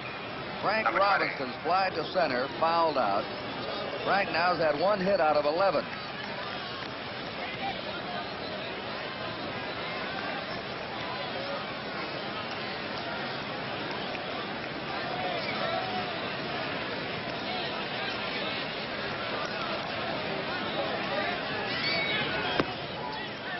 He's carried his stardom into both leagues. Most valuable player in the National League, most valuable player in the American League. The only man to ever do that in Major League history. Lifetime batting averages of .303 in the National and .303 in the American. 1-0 to Frank Robinson. Blair at first, 1 out. 2-0 now. And Grody decides he better have a little chat with Seaver.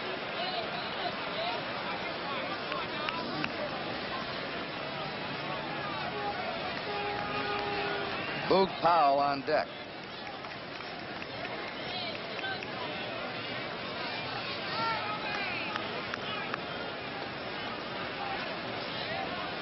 Two and nothing to Frank Robinson.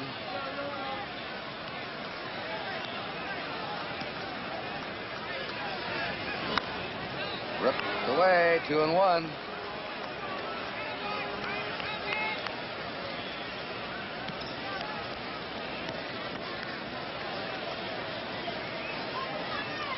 Paul Blair, who stole 20 bases during the season, is on first.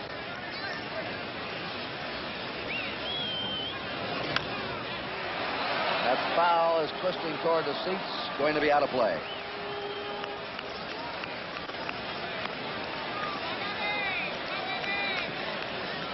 It's not going to be much longer until the shadows are going to be over the batter's box. And the pitcher's going to be throwing out of that glare, that bright sun from the pitcher's mound. The batter's going to be in the darkness, which makes it tougher on the hitter. 2 balls, 2 strikes. 1 out, Blair at first. A high pop-up. Bud Harrelson, the shortstop, calling for it. 2 down.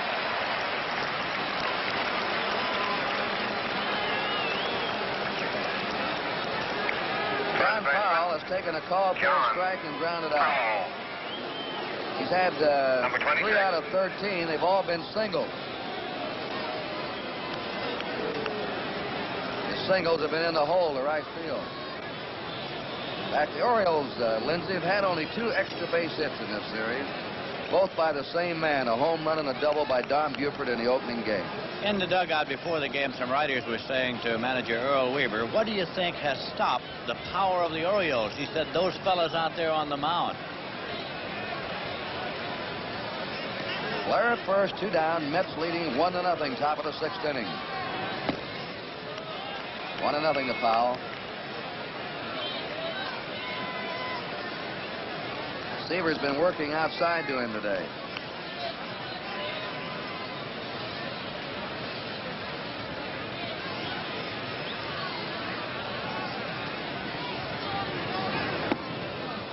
Kerr was out there, 2-0. Seaver's winning percentage of .781 this year was the best of the National League among pitchers who won at least 15 games. That's Brooks Robinson in the on-deck circle. 2-0. Outside to him again, 3-0. He's throwing very hard, though. He appears to have a live fastball right now. It's crackling.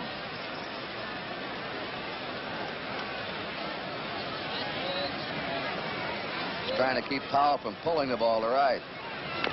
Gets it in there to him. Powell fouls it off his foot. Boog was going after that 3-0 pitch. He figured that probably would be as good as the pitch he was going to get. Top of his right instep. That hurts.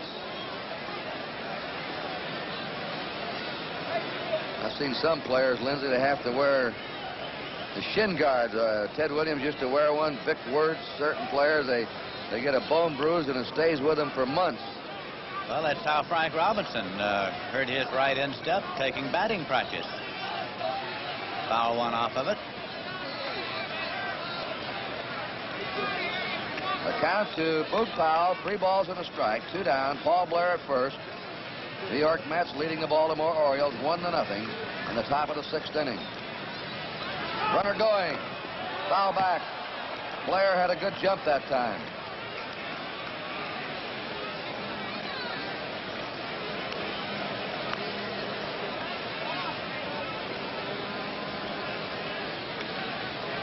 Three and 2 to Boog Powell.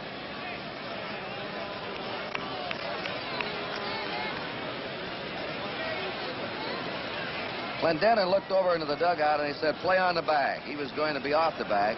Hodges ordered him to hold Blair, so he couldn't get too good a lead. 3 and 2, 2 down. He'll be going.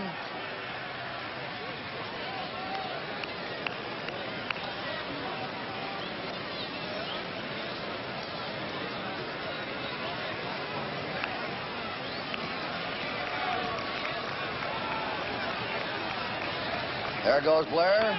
Foul back.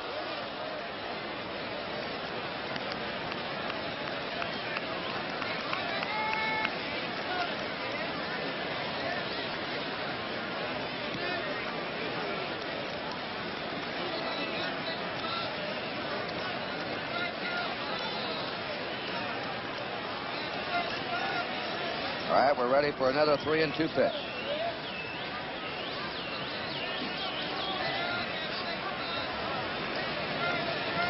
You'll see Blair break now.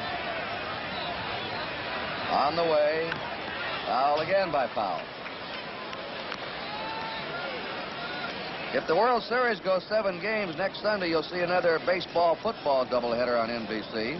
Coverage beginning at 1:30 Eastern Time. If there's no World Series game on Sunday, you'll see an AFL football doubleheader with a 1:30 Eastern Time start. Next Sunday's game in the American Football League, Denver's playing at Cincinnati, San Diego at Boston, Buffalo at Oakland, Miami at Kansas City. Check your local listings for the game or games in your area. Some kind of a query, Kurt, that Seaver had of umpire Lee Wire at second, and then Wire took the baseball, examined it, and threw it out, and another's been put in play.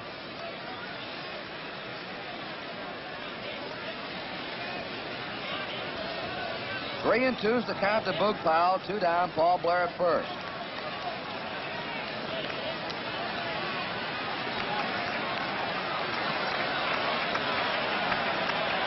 Blair starts. Powell hits a high fly in the left center. Agee's calling for the ball, and the Orioles are gone in the 6th. No runs, no hits, no errors, 1 left. At the end of 5 1/2, New York 1 and Baltimore 0.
Baseball stars, headed by New York Mets promotion director Arthur Richmond, scheduled to leave for the Far East on October 27th to visit wounded U.S. servicemen in military hospitals throughout Japan, the Philippines, Okinawa, Guam, and Hawaii.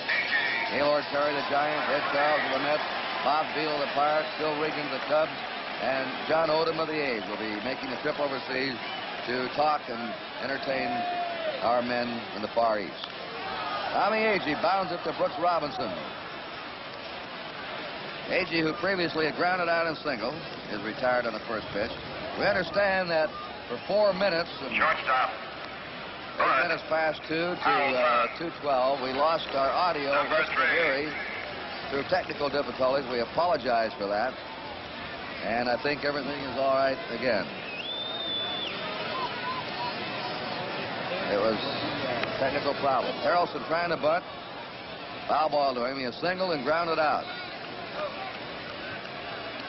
Don Clendenin's homer leading off the second is the difference of this game right now. The Mets are leading 1-0, last of the sixth. Leon Jones will be on deck. Sinker ball, 0-2.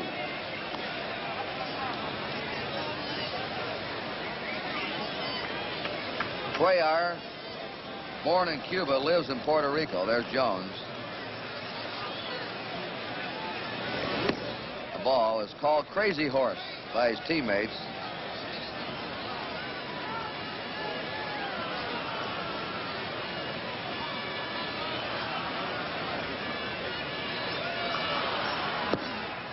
I'll tell you, he's not crazy when he throws that baseball. He knows what he's doing with it. He has a command of 5 pitches. He has learned his craft. 2-2 count. Little pop-up. Dave Johnson, the second baseman, puts it away, and we have 2 down. Leon Jones is one of the 4 Mets in this series who has not been platooned. That is, he stays in no matter who's pitching, left or right. This year he hit .344 against left-handers and .338 against right-handers. Team leaders against both kinds of pitching, so you can see why Hodges plays him all the way. He has hit into a double play, started by shortstop Belanger. He's bounced out to third. He's played about 2 steps toward left right now.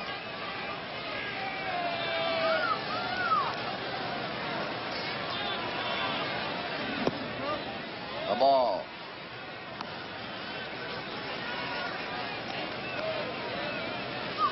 One ball, no strikes to Leon Jones.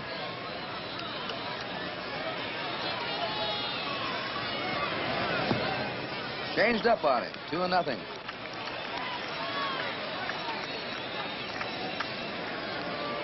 Five strikeouts for Mike Cuellar. He's not walked a batter.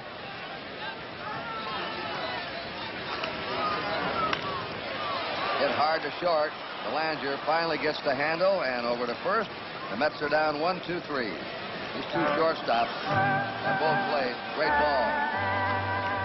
At the end of 6 innings, the score: New York 1 and Baltimore 0.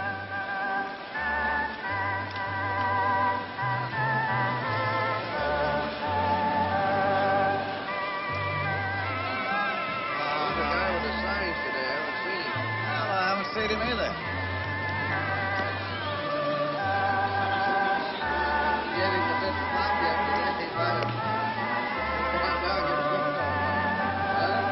He doesn't come to nearly every game. Oh, does he? Not nearly. If he did, he'd be rolling.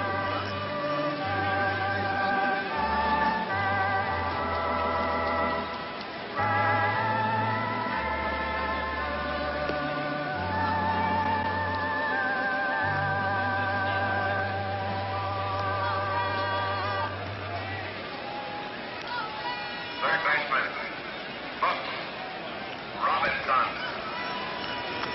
Number 5. Join us again tomorrow, 12:30 Eastern Daylight Time. We'll start with World Series report. Jim Simpson, Sandy Koufax, and Mickey Mantle. And then Game 5 of the World Series in living color right here on NBC. Brooks Robinson grounded to short and fouled out. 1-0.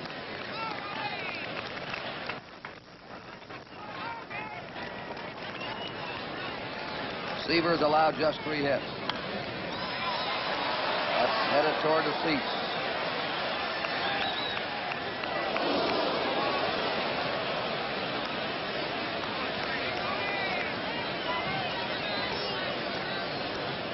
Seaver has struck out 3, walked 2. Blair singled in the first. Belanger and Cuellar had back-to-back singles in the third. The Orioles haven't had a hit since the third. Just off the corner, 2-1. Veteran right-hander Dick Hall now is warming up for the Orioles.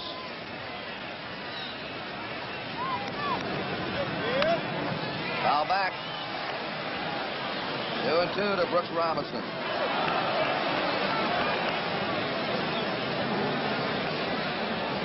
About another 5 minutes, that batter is going to be in the shadows.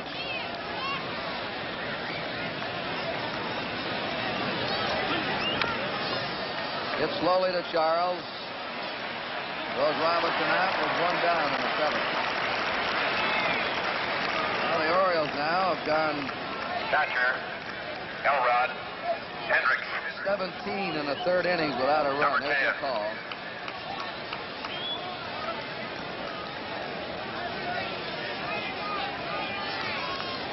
Ellie Hendricks has walked and grounded out. Glendening covers the first base line against him. The outfield swings toward right. You can look out there and see A.G. in right center for him. 0-1 to Hendricks.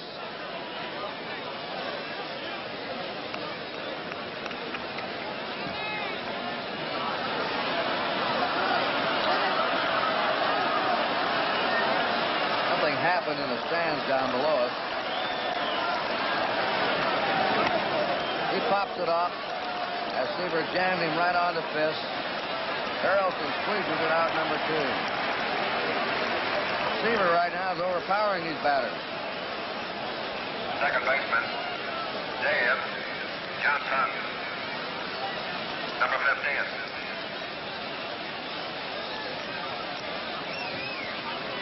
Dave Johnson looking for his first World Series hit. In 69 has gone 0 for 8 coming into today. He's forced play and he's flied out to left. 0-1 to him.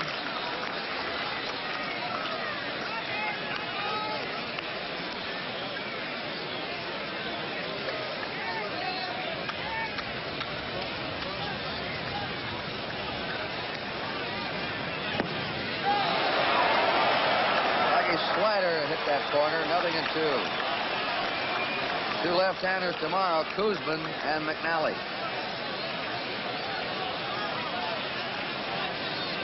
They were matched up on Sunday in Baltimore.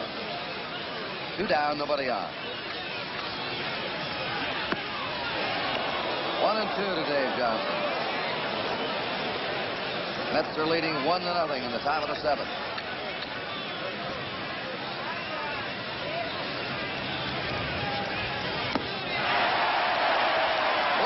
An overpowering inning for Tom Seaver. At the end of 6.5 innings, it's New York 1 and Baltimore 0.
Let's get down to the old Yankee flash, Tony Kubek. With me, one of baseball's all-time greats, Stan Musial. And Stanley, that Seaver looks like he's getting loosened up. Yes, he is. His control is a lot better now, and he's throwing much harder, so he's pitching very well.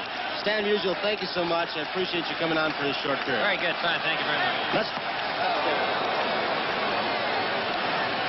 Well, the fans of set back down after the Mets seventh inning stretch, and Don Clendenin has strike one on him. He hit a home run, the only run of this game. That came in the second. He struck out in the fourth.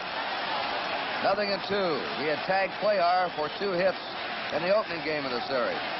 Cuellar is pitching him a little bit differently now. Down low, a lot of breaking stuff.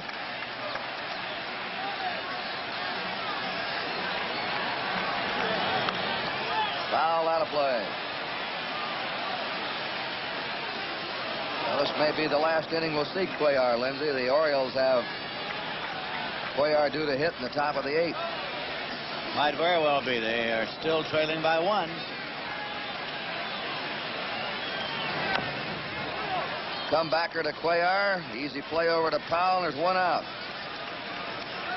Ron Swoboda's up now. He's grounded to short and he's single to center. Ed Charles will be on deck.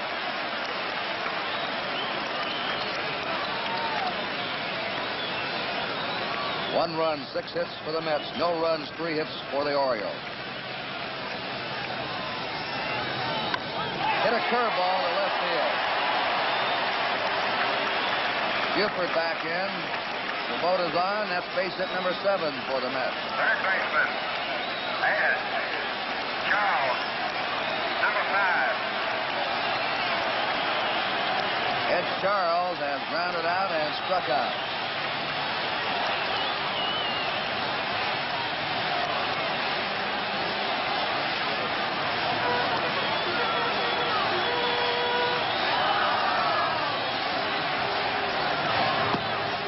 One and 0 to Ed Charles.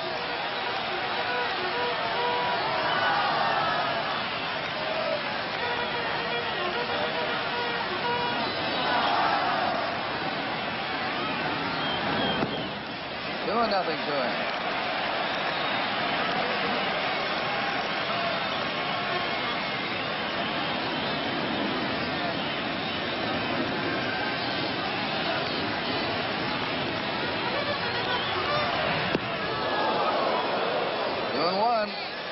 Swoboda at first, 1 out.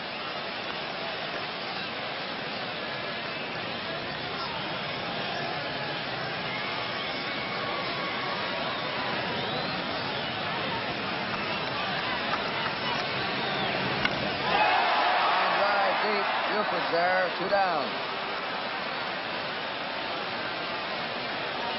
Outside of Clendenin's home run, that's been the hardest hit ball of the game. Number 15. Gary Grody has struck out twice.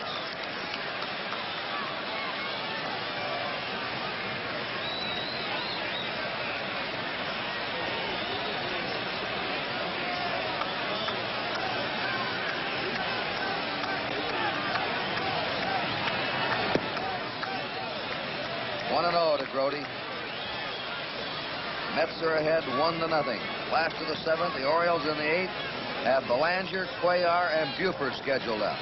That's Al Weiss on deck for New York. Foul out of play.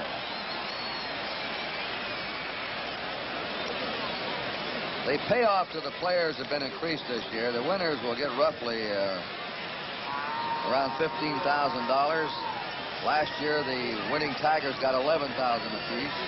The losers will get $10,000, depending on the gate, but at least that, 2 and 1. And the losers last year, the Cardinals, collected $7,000 a share. Well, there's a little money on the line here this week. Players have not overlooked that fact. The 2-1 pitch. 3-1.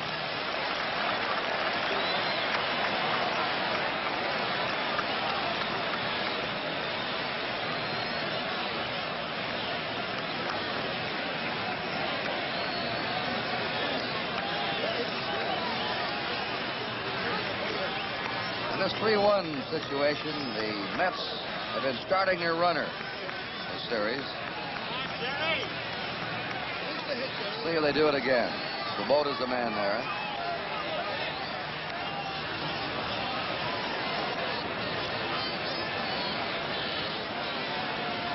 Grody's the batter with a count of 3-1.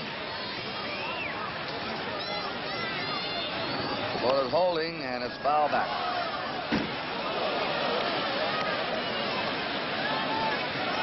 Now with 2 down, Swoboda will go.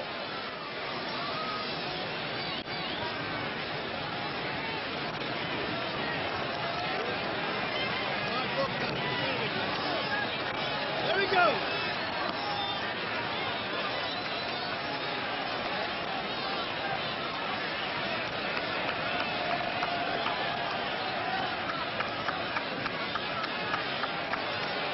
There he goes. Hit the short. Belanger over to Powell. The Mets are retired to the lands of the 7th. No runs, 1 hit. There were no errors and 1 left. At the end of 7 innings here in New York, it's the Mets 1 and the Orioles nothing.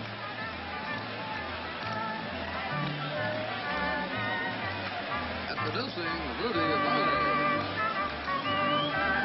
All right, boys, watch for your pinch hitters. Yeah, I watched the bullpen and the whole thing here, man. There's somebody up there.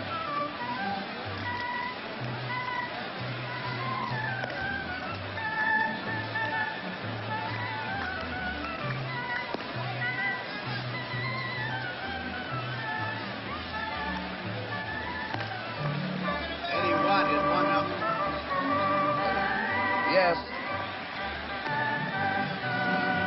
All right. Okay. Yeah.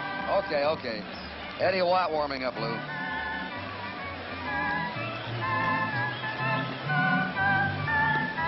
Mays at the bat.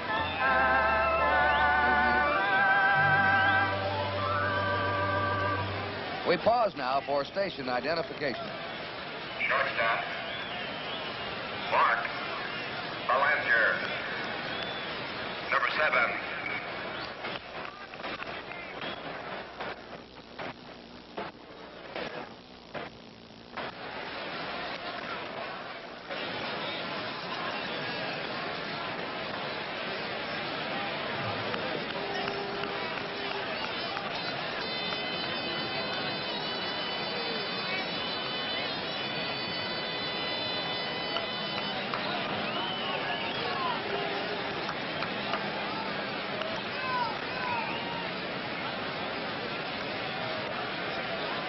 Third Gowdy with Lindsey Nelson here at Shea Stadium. Mark Belanger leads off for the Orioles in the 8th inning.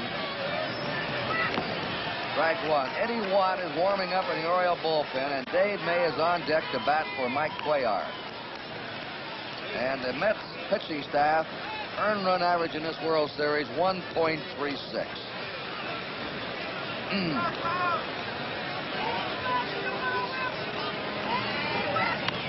Pops it up. Hit the curveball. 1 down. The Orioles have not had a hit since Cuellar singled in the 3rd. Dave May hit .242 this year. There's Eddie, let's see, that's on the Mets side. Don Cardwell. Don Cardwell, the veteran right-hander. Dave May hit .242 with 3 homers. Your attention, Dave please. May now batting for Cuellar. Ladies and gentlemen. Cuellar pitched himself Batting for a Cuellar. fine ball game, but Number 12. not quite as good as Tom May. Seaver. Number 12. Don Buford's on deck.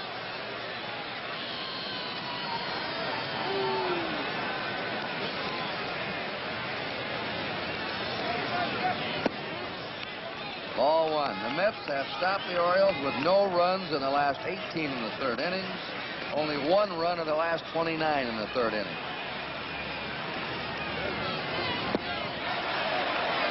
One ball, 1 strike.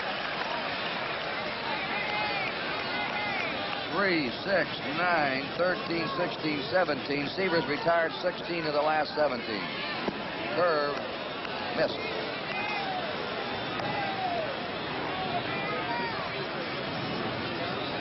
Two balls and a strike.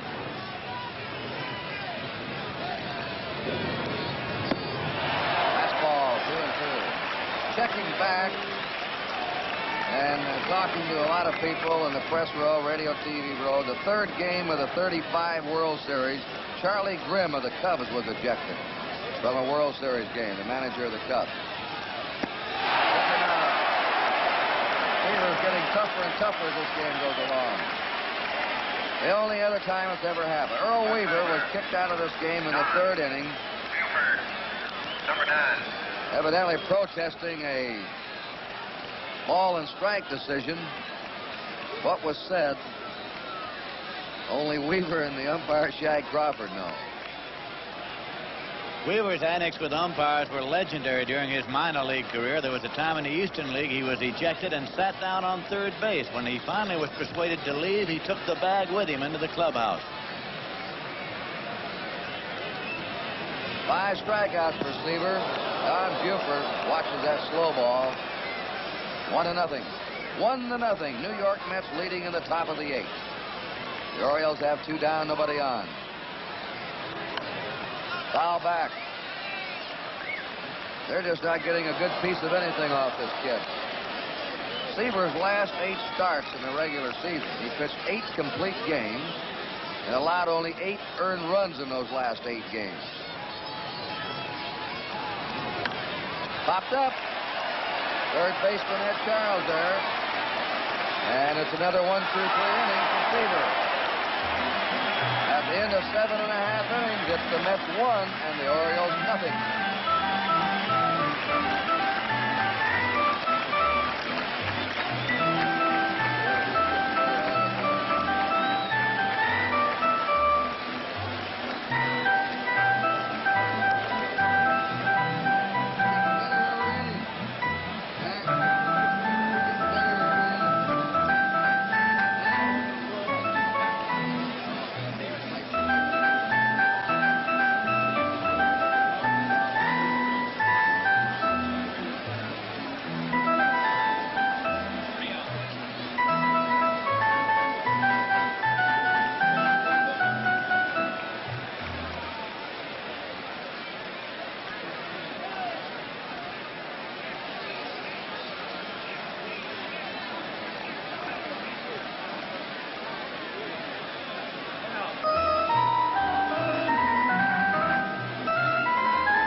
Once again, Tony Kubek.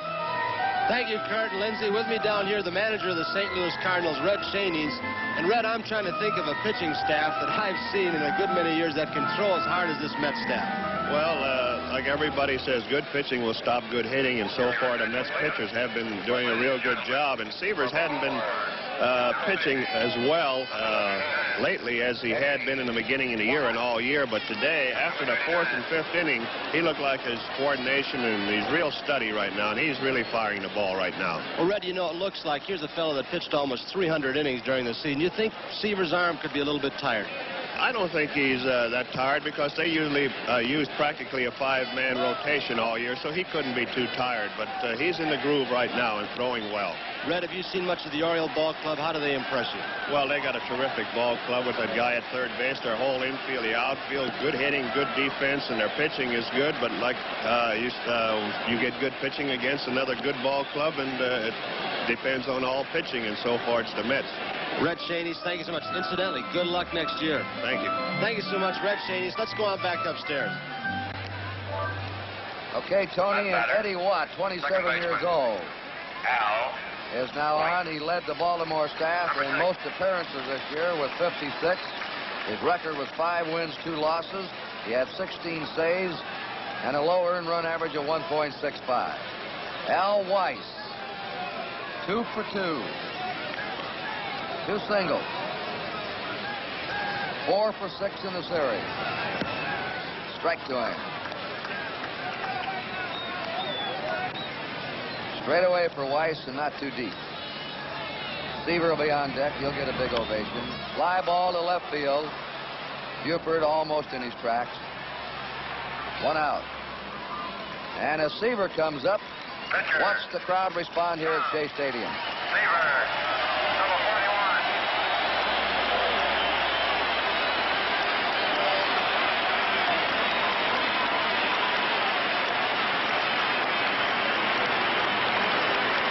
Well, that's the sort of thing that happens all year long here at Shea, where the fans became famous before the team did. Kurt, they believe in lavishing praise on their very own, and Seaver's been their very special pet. Strike. He struck out, hit into a double play. Isn't he the one that really set the pattern that we can be a winner someday here? Absolutely. It was his conduct and his belief. Dave Johnson, the second baseman, handles Seaver's grounder, who just trots it out and tries to conserve his energy for the top of the ninth. Now the top of the order, and Tom Agee grounded out, single, and grounded out. And speaking of the top of the ninth, as Agee will move up, the Orioles will have Blair, Frank Robinson, and Boot Powell. As Seaver will have to get the big boys in the Baltimore lineup out again.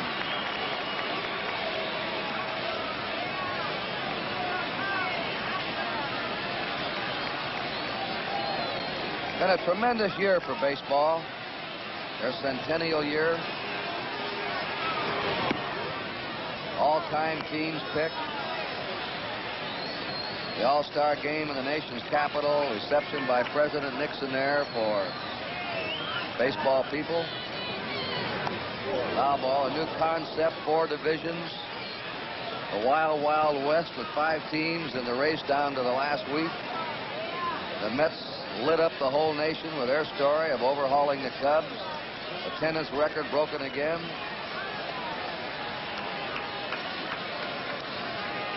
Sweep by the Orioles and the Mets in the playoffs, and now the World Series. So it's a 1-2-3 inning for Eddie Watt. And at the end of 8 innings at Shea Stadium, it's the Mets 1 and the Orioles nothing.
Chance, the 9th inning. Paul Blair, Frank Robinson, and Boog Powell. Let's give a little tip of the hat today, Lindsay, to Mike Cuellar, who pitched 7 innings, 7 hits, 1 run, the home run by Clendenin. Didn't walk a batter, struck out 4. Great performance. Tom Seaver strikes the knee. Pause briefly for identification. This is the NBC television network.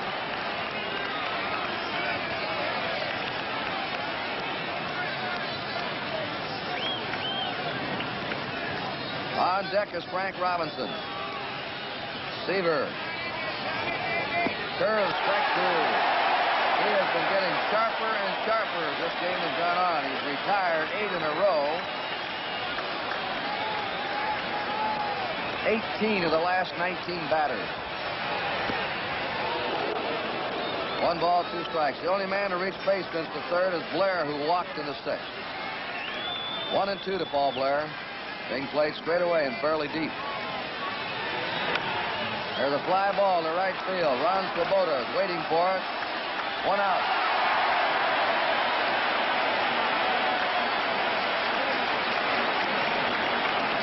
Frank Robinson. And Boog Powell. Either one of these men with 1 swing of the bat could tie this game. That's Nancy Seaver. She gets a little emotionally involved in these things, Kurt, and she always sits in that seat when Tom is pitching. Outside of Robinson, ball 1. A handsome young couple. They are indeed. Robinson's fly to center, fouled out, and popped up. There's Boog Powell on deck. Check swing foul, 1-1. To show you how overpowering the Met pitching was during the latter part of the year, in their last 45 games, they had 1 shutout every 3 games. 15 shutouts of their last 45. They went over 800 batters faced their pitching, and not one got a home run in one streak. 1-1 pitch. Ball 2 to Robinson, 2-1. The Orioles were shut out 8 times during the American League season, but never twice in a row. They're 2 outs from being shut out twice in a row today.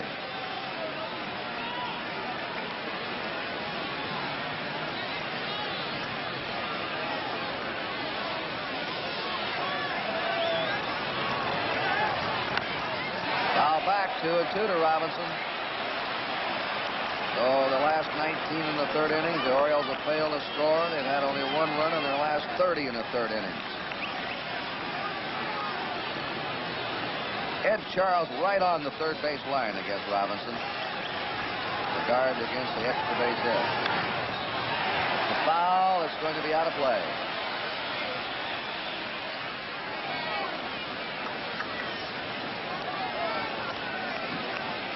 You can see Charles here in the 9th inning with 1 out. Step off the line. And Clendenin's guarding the first base line. They're guarding the corner. 2-2 to Frank Robinson. Coming back and out of play. Robinson's had some good swings. But just getting a piece of it. That's when you know that pitcher's got good stuff.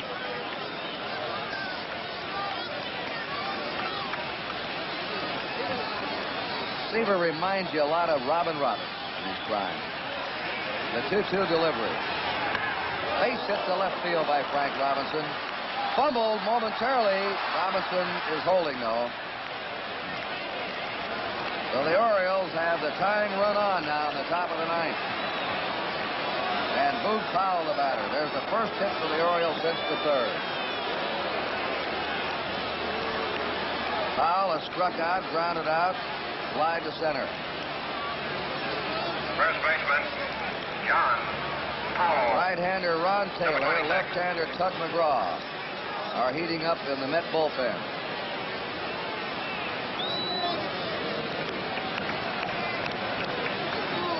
One to nothing. Mets leading in the 9th inning.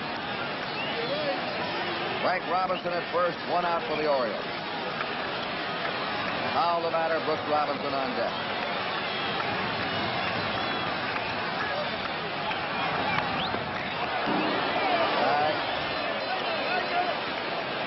Seaver's challenging these hitters with his fastball.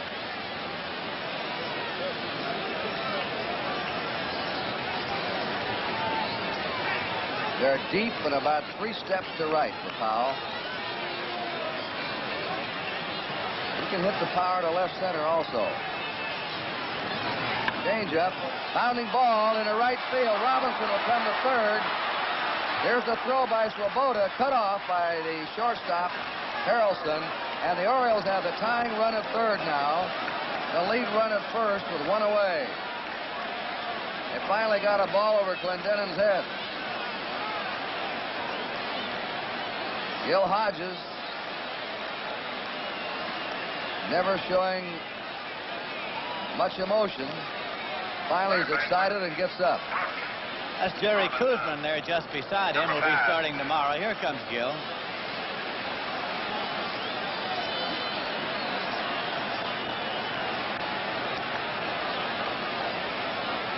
Blair flying out. Frank Robinson single to left. Boog Powell a single to right, sending Robinson to third. The batter will be Brooks Robinson. McGraw and Taylor in the bullpen.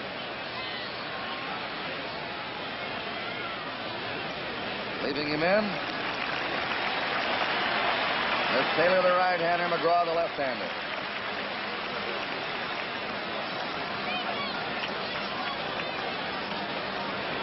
One down.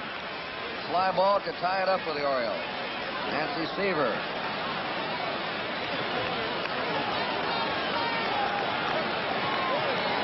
Robinson has not had the ball out of the infield. Grounded to short, fouled out, grounded to third. Straight away for him in the outfield. And there's a drive to right center. Swoboda comes up with it. They're called to third. Here comes Frank Robinson. The game is tied. Ron Swoboda making another sensational catch for the Mets. Frank Robinson, the old veteran, they're going to appeal a third that Robinson left too quickly. But Frank Robinson, here's a grab. Look at that, Lindsay. Beautiful catch by Ron Swoboda. And now the Mets are going to pull the appeal play at third. The call is safe. Frank Robinson, a very, very smart ball player all his career, played that one perfectly. He waited there at third. That ball hit hard. Left as soon as Swoboda touched it. If Swoboda had missed that ball, the Orioles would have gone ahead. It would have rolled to the fence. And Boog Powell, though not a fast man, probably could have scored from first. So they're 2 down. We're in a 1-1 ball game now. And give Brooks Robinson a sacrifice fly. The last 3 men in a row now have tagged Seaver. Ball 2. Brooks Robinson has come through so many times over the years with clutch hits for the Orioles. And that time was a clutch drive that got the tying run in. There's a long belt down the right field line, and that one is foul. Ellie Hendricks just missed a 2-run homer.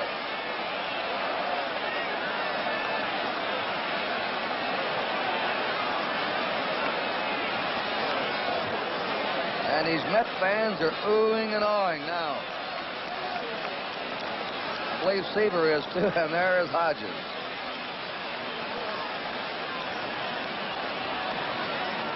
Two balls, one strike. 2 down, Powell at first. 3-1 to Ellie Hendricks. Dave Johnson's on deck. Well, the Orioles finally cracked back into the scoring column. Brooks Robinson drove in the last Oriole run in the 7th inning of the second game. Powell back off the fifth. It's 3-2. With 2 down, Powell will be going on this pitch.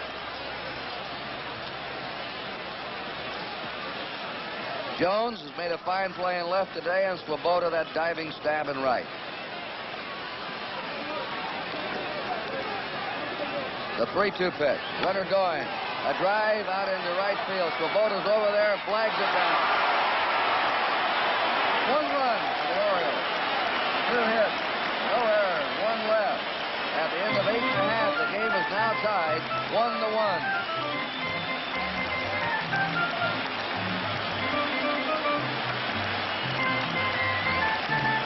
What?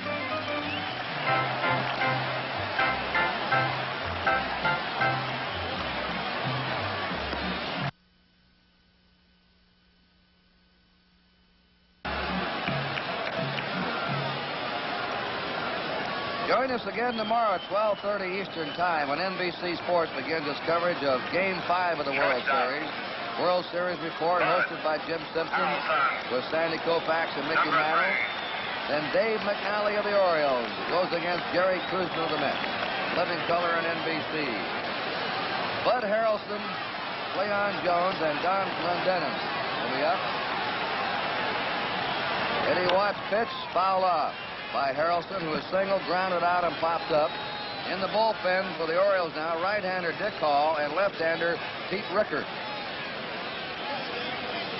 Eddie Watt retired the Mets in order in the 8th. Mike Cuellar now is off the hook and no longer the pitcher of record. The ball, 1-1 to Harrelson. 1 run, 5 hits for the Orioles. 1 run, 7 hits for the Mets. That's the Baltimore bullpen. Strike 2 to Harrelson, 1-2. So how many better catches have you seen Swoboda make that during the year, Lindsay? That was a Lulu. 2-2. His dive, if he'd missed that ball.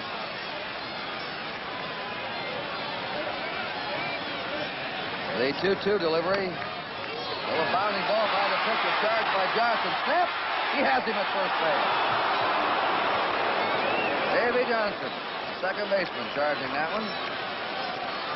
Left fielder, Cleon. Jones up. And still the most unexcited man in this ballpark is the manager, Gil Hodges.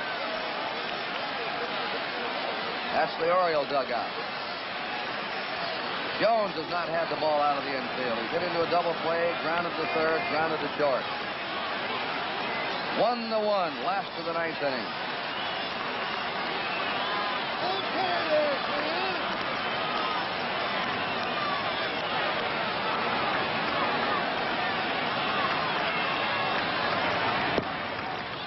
One to nothing.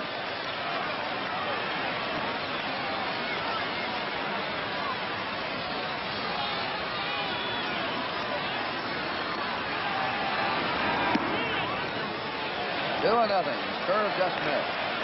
Watt thought he had the plate. W-A-T-T, Eddie Watt.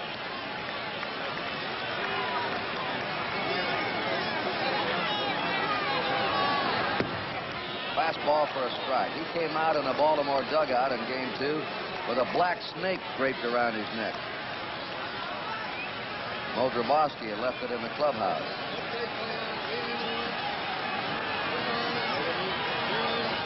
2-1 pitch. Ground ball into left field, and the Mets now have the winning run at first.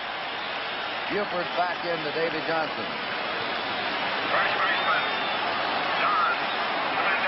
Don Clendenin, the batter.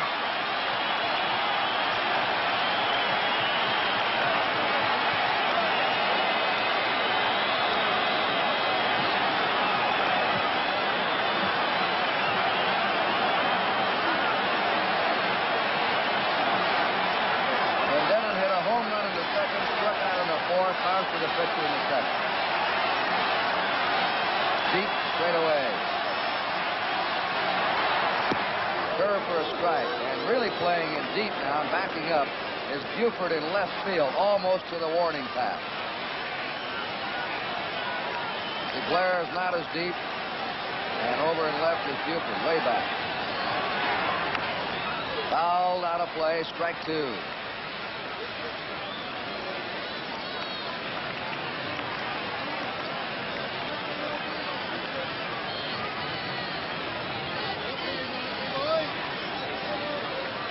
Leon Jones at first. One out, last of the ninth inning. Game tied 1-1. On deck is Ron Swoboda.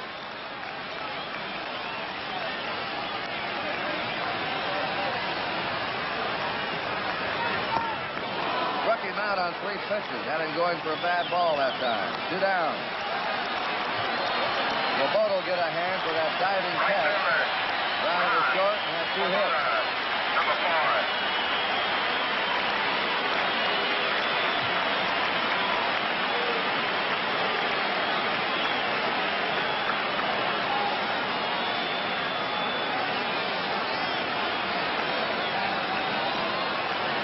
Leon Jones at first stole 16 bases during the season. They're 2 down. Curve is hit in the air to right field. Frank Robinson coming. Can't get it. Over to third is Jones. The throw comes into Powell. Runners on first and third. Swoboda has his 3rd hit in a row. As he looped it in the shallow right.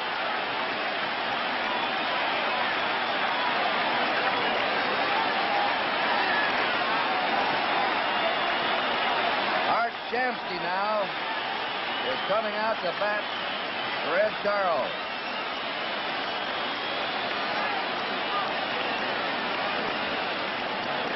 The left-handed hitter, Art Shamsky. Remember, Earl Weaver, the manager of the Orioles, was ejected from this game in the 3rd inning. The coach, Billy Hunter, is now running the club.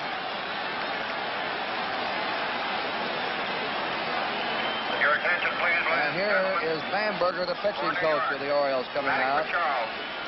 Number 24, Mark. Let's see if they make a move to Rickert, the left-hander.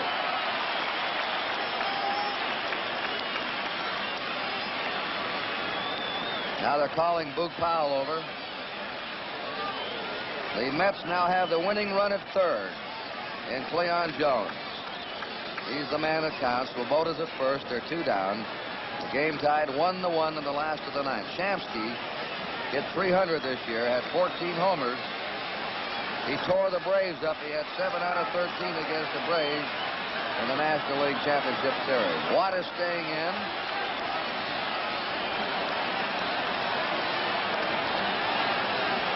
Shamsky's played as a pull hitter to right field. And a little seat squirm in time right here at Shea Stadium. Swings and bounds it out to Dave Johnson, and we're going to extra innings. Shamsky grounds out on the first pitch. No runs for the Mets. 2 hits. There were no errors. And 2 men left. At the end of 9, it's Baltimore 1 and New York 1. To the press gate, please. Thank you.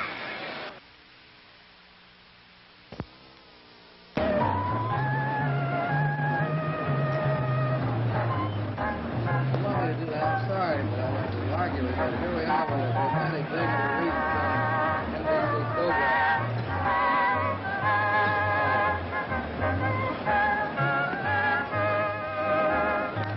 Tonight at 11:30 Eastern Time, NBC News presents A Day in October. What does it mean? A 90-minute program evaluating today's Vietnam moratorium. Frank McGee, John Chancellor, and Edward Newman will join other NBC correspondents. Tonight at 11:30 on NBC, and right now at 3:19 New York time, we're going to the 10th inning at Shea Stadium. And to tell you about the 10th inning, Lindsey Nelson. Thank you very much, Curt Gowdy. And hello again, everybody. Dave Johnson coming up. Wayne Garrett is now playing third base for the New York Mets. Ed Charles having been removed for the pinch hitter. Seaver still on the mound, and here's the pitch. In there for a called strike. Seaver has been in here all the way. He struck out 5 and walked 2. Breaking pitch hits to Garrett and on through him and off toward the rolled up cylinder. Backed up by Harrelson to hold him to 1 base. So Johnson leads off here in the top half of the 10th inning. Belanger, number 7. And it's on at first. It'll be Belanger coming up now, the number 8 man in the order. Checking with Billy Hunter, who is the acting manager, with Earl Weaver having been ejected by umpire Shag Crawford. Dick Hall throwing out in the bullpen now for the Baltimore Orioles with Belanger up there.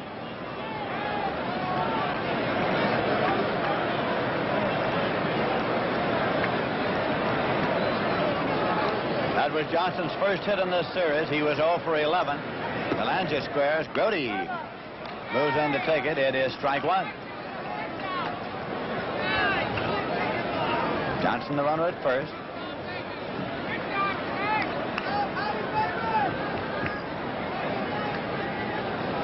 We're in extra innings here at Shea Stadium in New York. 4th game of the World Series. Bunted up into the air. Who can play it? Grody can in foul territory. Well, Belanger has bunted out, and now Watt is going back to the dugout, and I think we'll get somebody to bat for Eddie Watt. Clay Dalrymple has come out with a bat. Clay Dalrymple, who is a left-hand batter, a catcher by trade, formerly with the Philadelphia Phillies.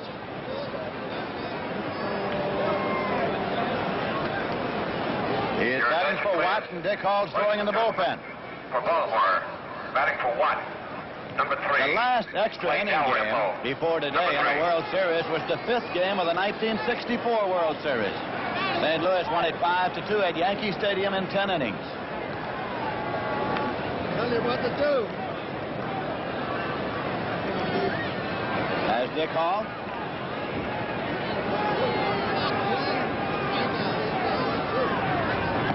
Fastball is low.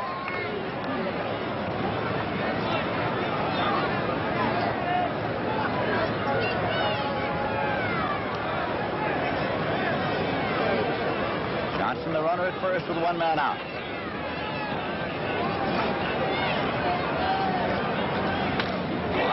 Center field for a base hit for the Orioles. Agee one-hops the ball. Johnson holds at second. Agee returns it. Dalrymple's on there. Runners at first and second. 1 man out, and Don Buford coming up. Score tied 1-1. The Orioles are batting in the top half of the 10th inning. And here comes pitching coach Rube Walker to the mound for a word with Seaver. The bullpen is busy. Ron Taylor and Tug McGraw, right-hander and left-hander, in double barrel action in the Met bullpen. There they are.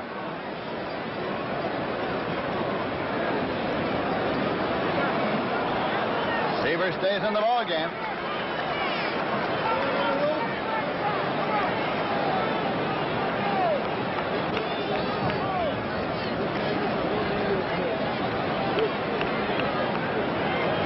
Buford is a switch hitter. Struck out, grounded into a force play, grounded out first base to the pitcher covering and popped out.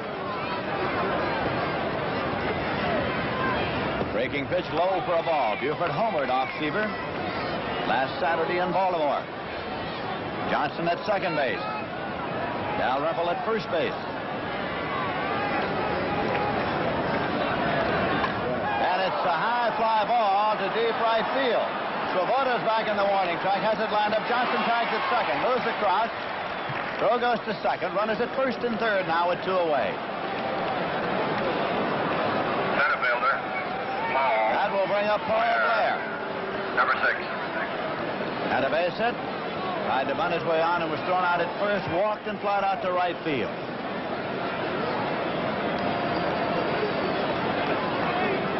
So the Orioles have the go-ahead run at third base now, with runners at first and third, 2 away in the top half of the 10th inning.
Two delivery. Breaking pitch, struck him out. So we'll be going to the bottom of the 10th. Strikeout number 6 for Seaver. No runs, 2 hits, no errors, 2 left. In the middle of the 10th inning, the score is the New York Mets 1, the Baltimore Orioles 1.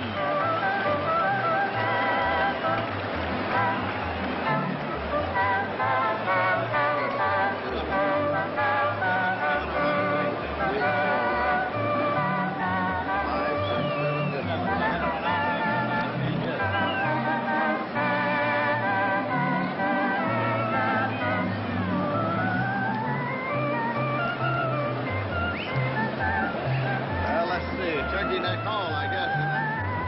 Yeah.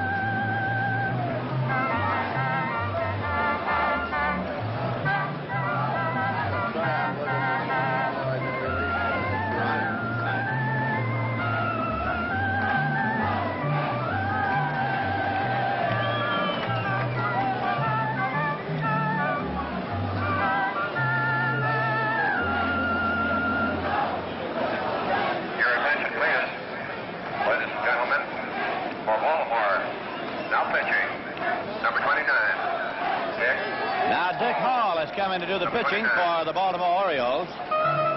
Eddie Watt worked 2 innings. He allowed no runs, 2 hits, struck out 2 and walked none. Dick Hall is the oldest man in this World Series. He's 39. During the regular season, he was in 39 games, won 5, lost 2, had an earned run average of 1.92, and he was credited with 6 saves. Has great control.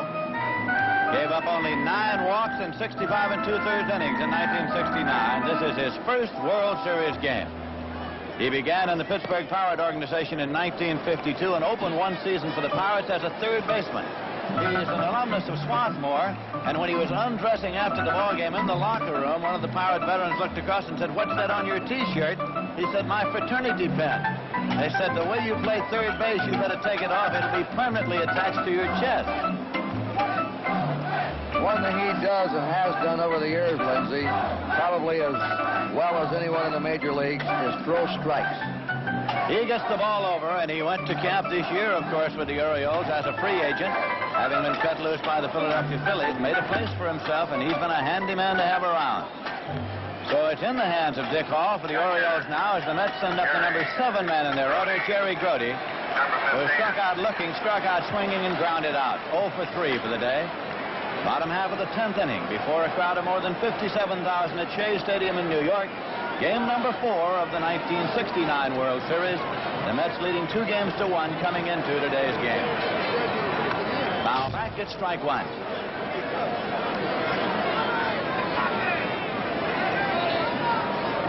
The Mets got a run in the second here today that stood up until the top of the 9th when the Orioles scored 1 to keep this game alive. Change up and it's high.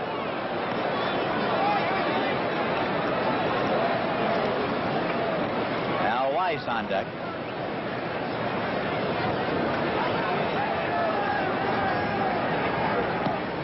That's high and off the glove of Ellie Hendricks. No damage done. There are no base runners. It's 2 balls and a strike now to Jerry Grody. Only Tug McGraw throwing at the moment in the Met bullpen.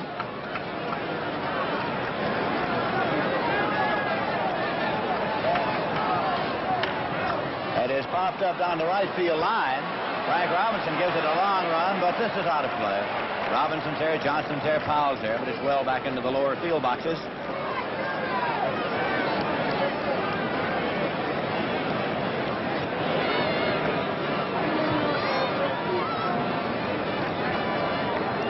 The count now to Grody.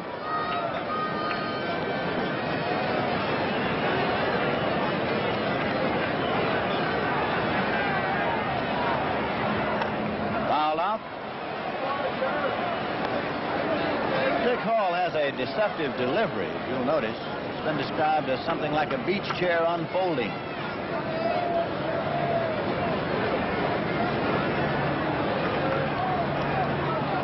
2-2 pitch. It's high, a little tight. It's 3-2 now. I don't think Hall will get mixed up in the count. He's quite a mathematician.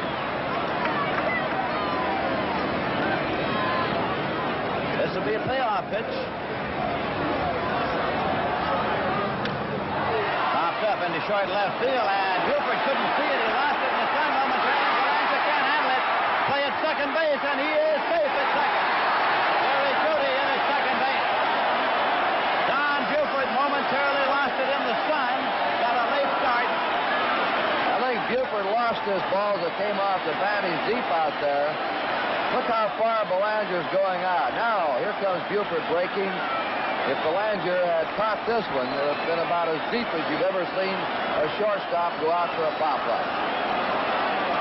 Here's a throw in. Grody's in there. The Mets have the winning run. Now at second base, and we're going to have a pinch run. Rod Gasper coming in to run for Grody.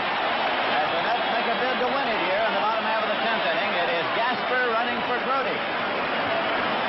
Nobody out, and Al Weiss is coming up. For New York, at second base, running for Grody, number 17, Rod Gasper. There he goes, talking to Al Weiss. You'll recall that it was Al Weiss who delivered the winning RBI in Sunday's game for the New York Mets, the 2-1 contest. Now, he's the number 8 man in the order. First base is open, nobody out, and pitcher Tom Seaver scheduled up next. So let's see what kind of a move that the Orioles make. The acting manager is Billy Hunter. In the 3rd inning, manager Earl Weaver was ejected by umpire Shag Robert. They're going to put him on this time. Weiss is being intentionally walked. Steve Rickard and Jim Harden throwing in the bullpen for the Baltimore Orioles. They're going to put Weiss on and see if Gil Hodges makes a move here. Gil might very well leave Seaver in there and let him go to the sacrifice. Or he might go to the pinch hitter. He has Tug McGraw throwing in the bullpen. We'll know in just a moment. That was a long throw down to second in an attempt to get Gaspar wandering off the bag. So the intentional walk is accomplished. Seaver goes back to the dugout. Gil Hodges standing alongside Rube Walker. It's going to be a pinch hitter coming up, and it's J.C. Martin. He is a left-hand batter who in the championship series in Atlanta delivered a pinch base hit that drove in 2 runs. Now here comes George Bamberger to the mound. The guess is that the Orioles will go to their left-hander, Pete Rickard. Your attention, please. Martin will bat for Ladies Seaver. and gentlemen, for New York, batting for Seaver, number 9, Bamberger, J.C. who still makes his home, by the way, at Staten Island here in New York. Talking it over. There's Rickard looking in. Jim Harton's the right-hander. Rickard's the left-hander. He's saying, do you want me? No sign yet. Bamberger's still there. And now Bamberger turns and starts back toward the dugout. Now it throws back to the mound.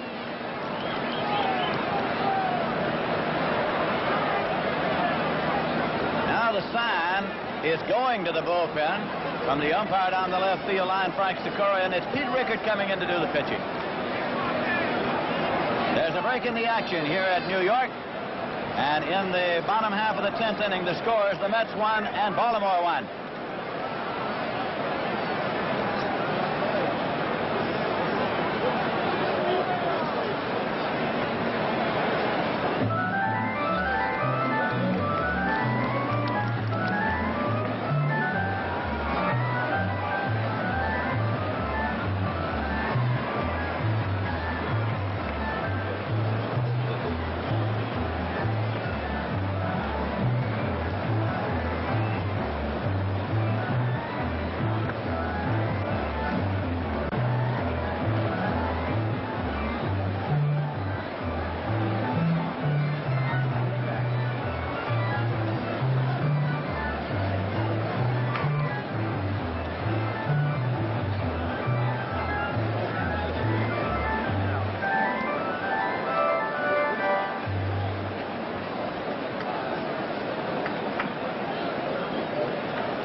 Let's go down to our roving ambassador, Tony Kubek. Down here with me in the commissioner's box, Chief Justice Earl Warren. And, sir, I saw you keeping score here. I know you're a real ball fan. Well, I have been all my life. I think I was a great ball fan because I never was a great ball player. Well, I saw you before, and I said to your right-hand man, did the Chief Justice get that pinch runner, and you beat me to the draw. You had Gasper in the ball game before I did. Gasper was in there, yeah. This is quite an exciting series, isn't it, sir? I think this may be the end of it with Gasper over the plate, too. You think so? You sound like a Mets fan. I am. Thank you very much, sir. Chief Justice Earl Warren. Now let's go back upstairs. All right, Tony, it is Pete Rickard now, the left-hander, who is coming here to work to J.C. Martin. Rickard won 7, lost 4, earned an average of 2.21 in the regular season. So all the drama of World Series play, and this has been a dramatic World Series, has come down to this here in the bottom half of the 10th inning in this 4th game. As J.C. Martin comes up here now, he batted .209 during the regular season, and he had 3 home runs.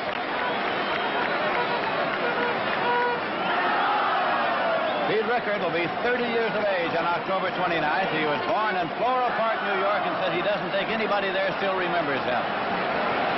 Runners at first and second, nobody out. Tommy Agee on deck. He squares to bunt. Bunts the ball, a good one. It's taken now by Rickard, close to first. That is hit him in the back. Here comes the winning run. The ball is in play. The Mets win the ball game. The Mets win the ball game by a score of 2-1 as the throw hit Martin in the back. It was in play off in short right field, and pinch runner Gaspar scored from second, and the New York Mets won it in the bottom half of the 10th inning. Nancy Seaver getting congratulations all around. Her husband Tom gets credit for the victory. J.C. Martin in the midst of that laying down what he intended to be a sacrifice punt. Nancy is a happy, happy girl, and Tom Seaver has his first World Series victory ever. The New York Mets have gone ahead of the Baltimore Orioles in World Series play 3-1.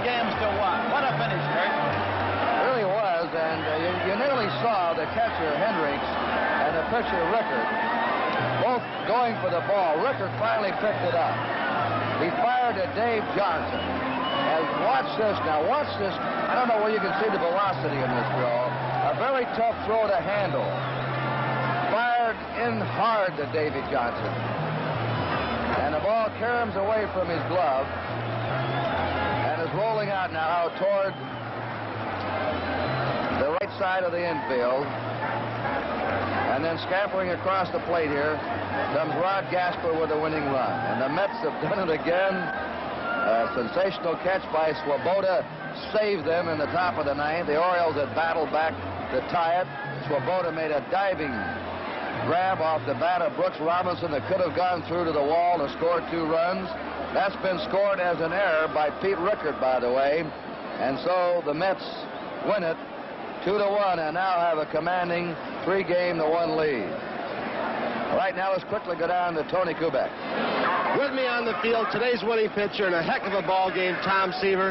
This must be the most exciting moment in your life. It is. It has to be, Tony. It's the greatest. I've wanted this for I don't know how long. I guess maybe 9 years old, but this is the most beautiful ball club I've ever seen. They're just fabulous. It's a pleasure to play with them. It really is. Tom, I talked to your wife before the ball game, and she was so darn nervous, and she said, I know Tom is, and I'm right out there with him. She's a great gal. I think she gets more nervous than I do. She's a great bit of encouragement for me. You pitched a good ball game, and it looked like you got stronger about the 6th inning. I did. I got a kind of a second win and made a couple of bad pitches in the 9th inning, gave up a run, but this club just never stops fighting.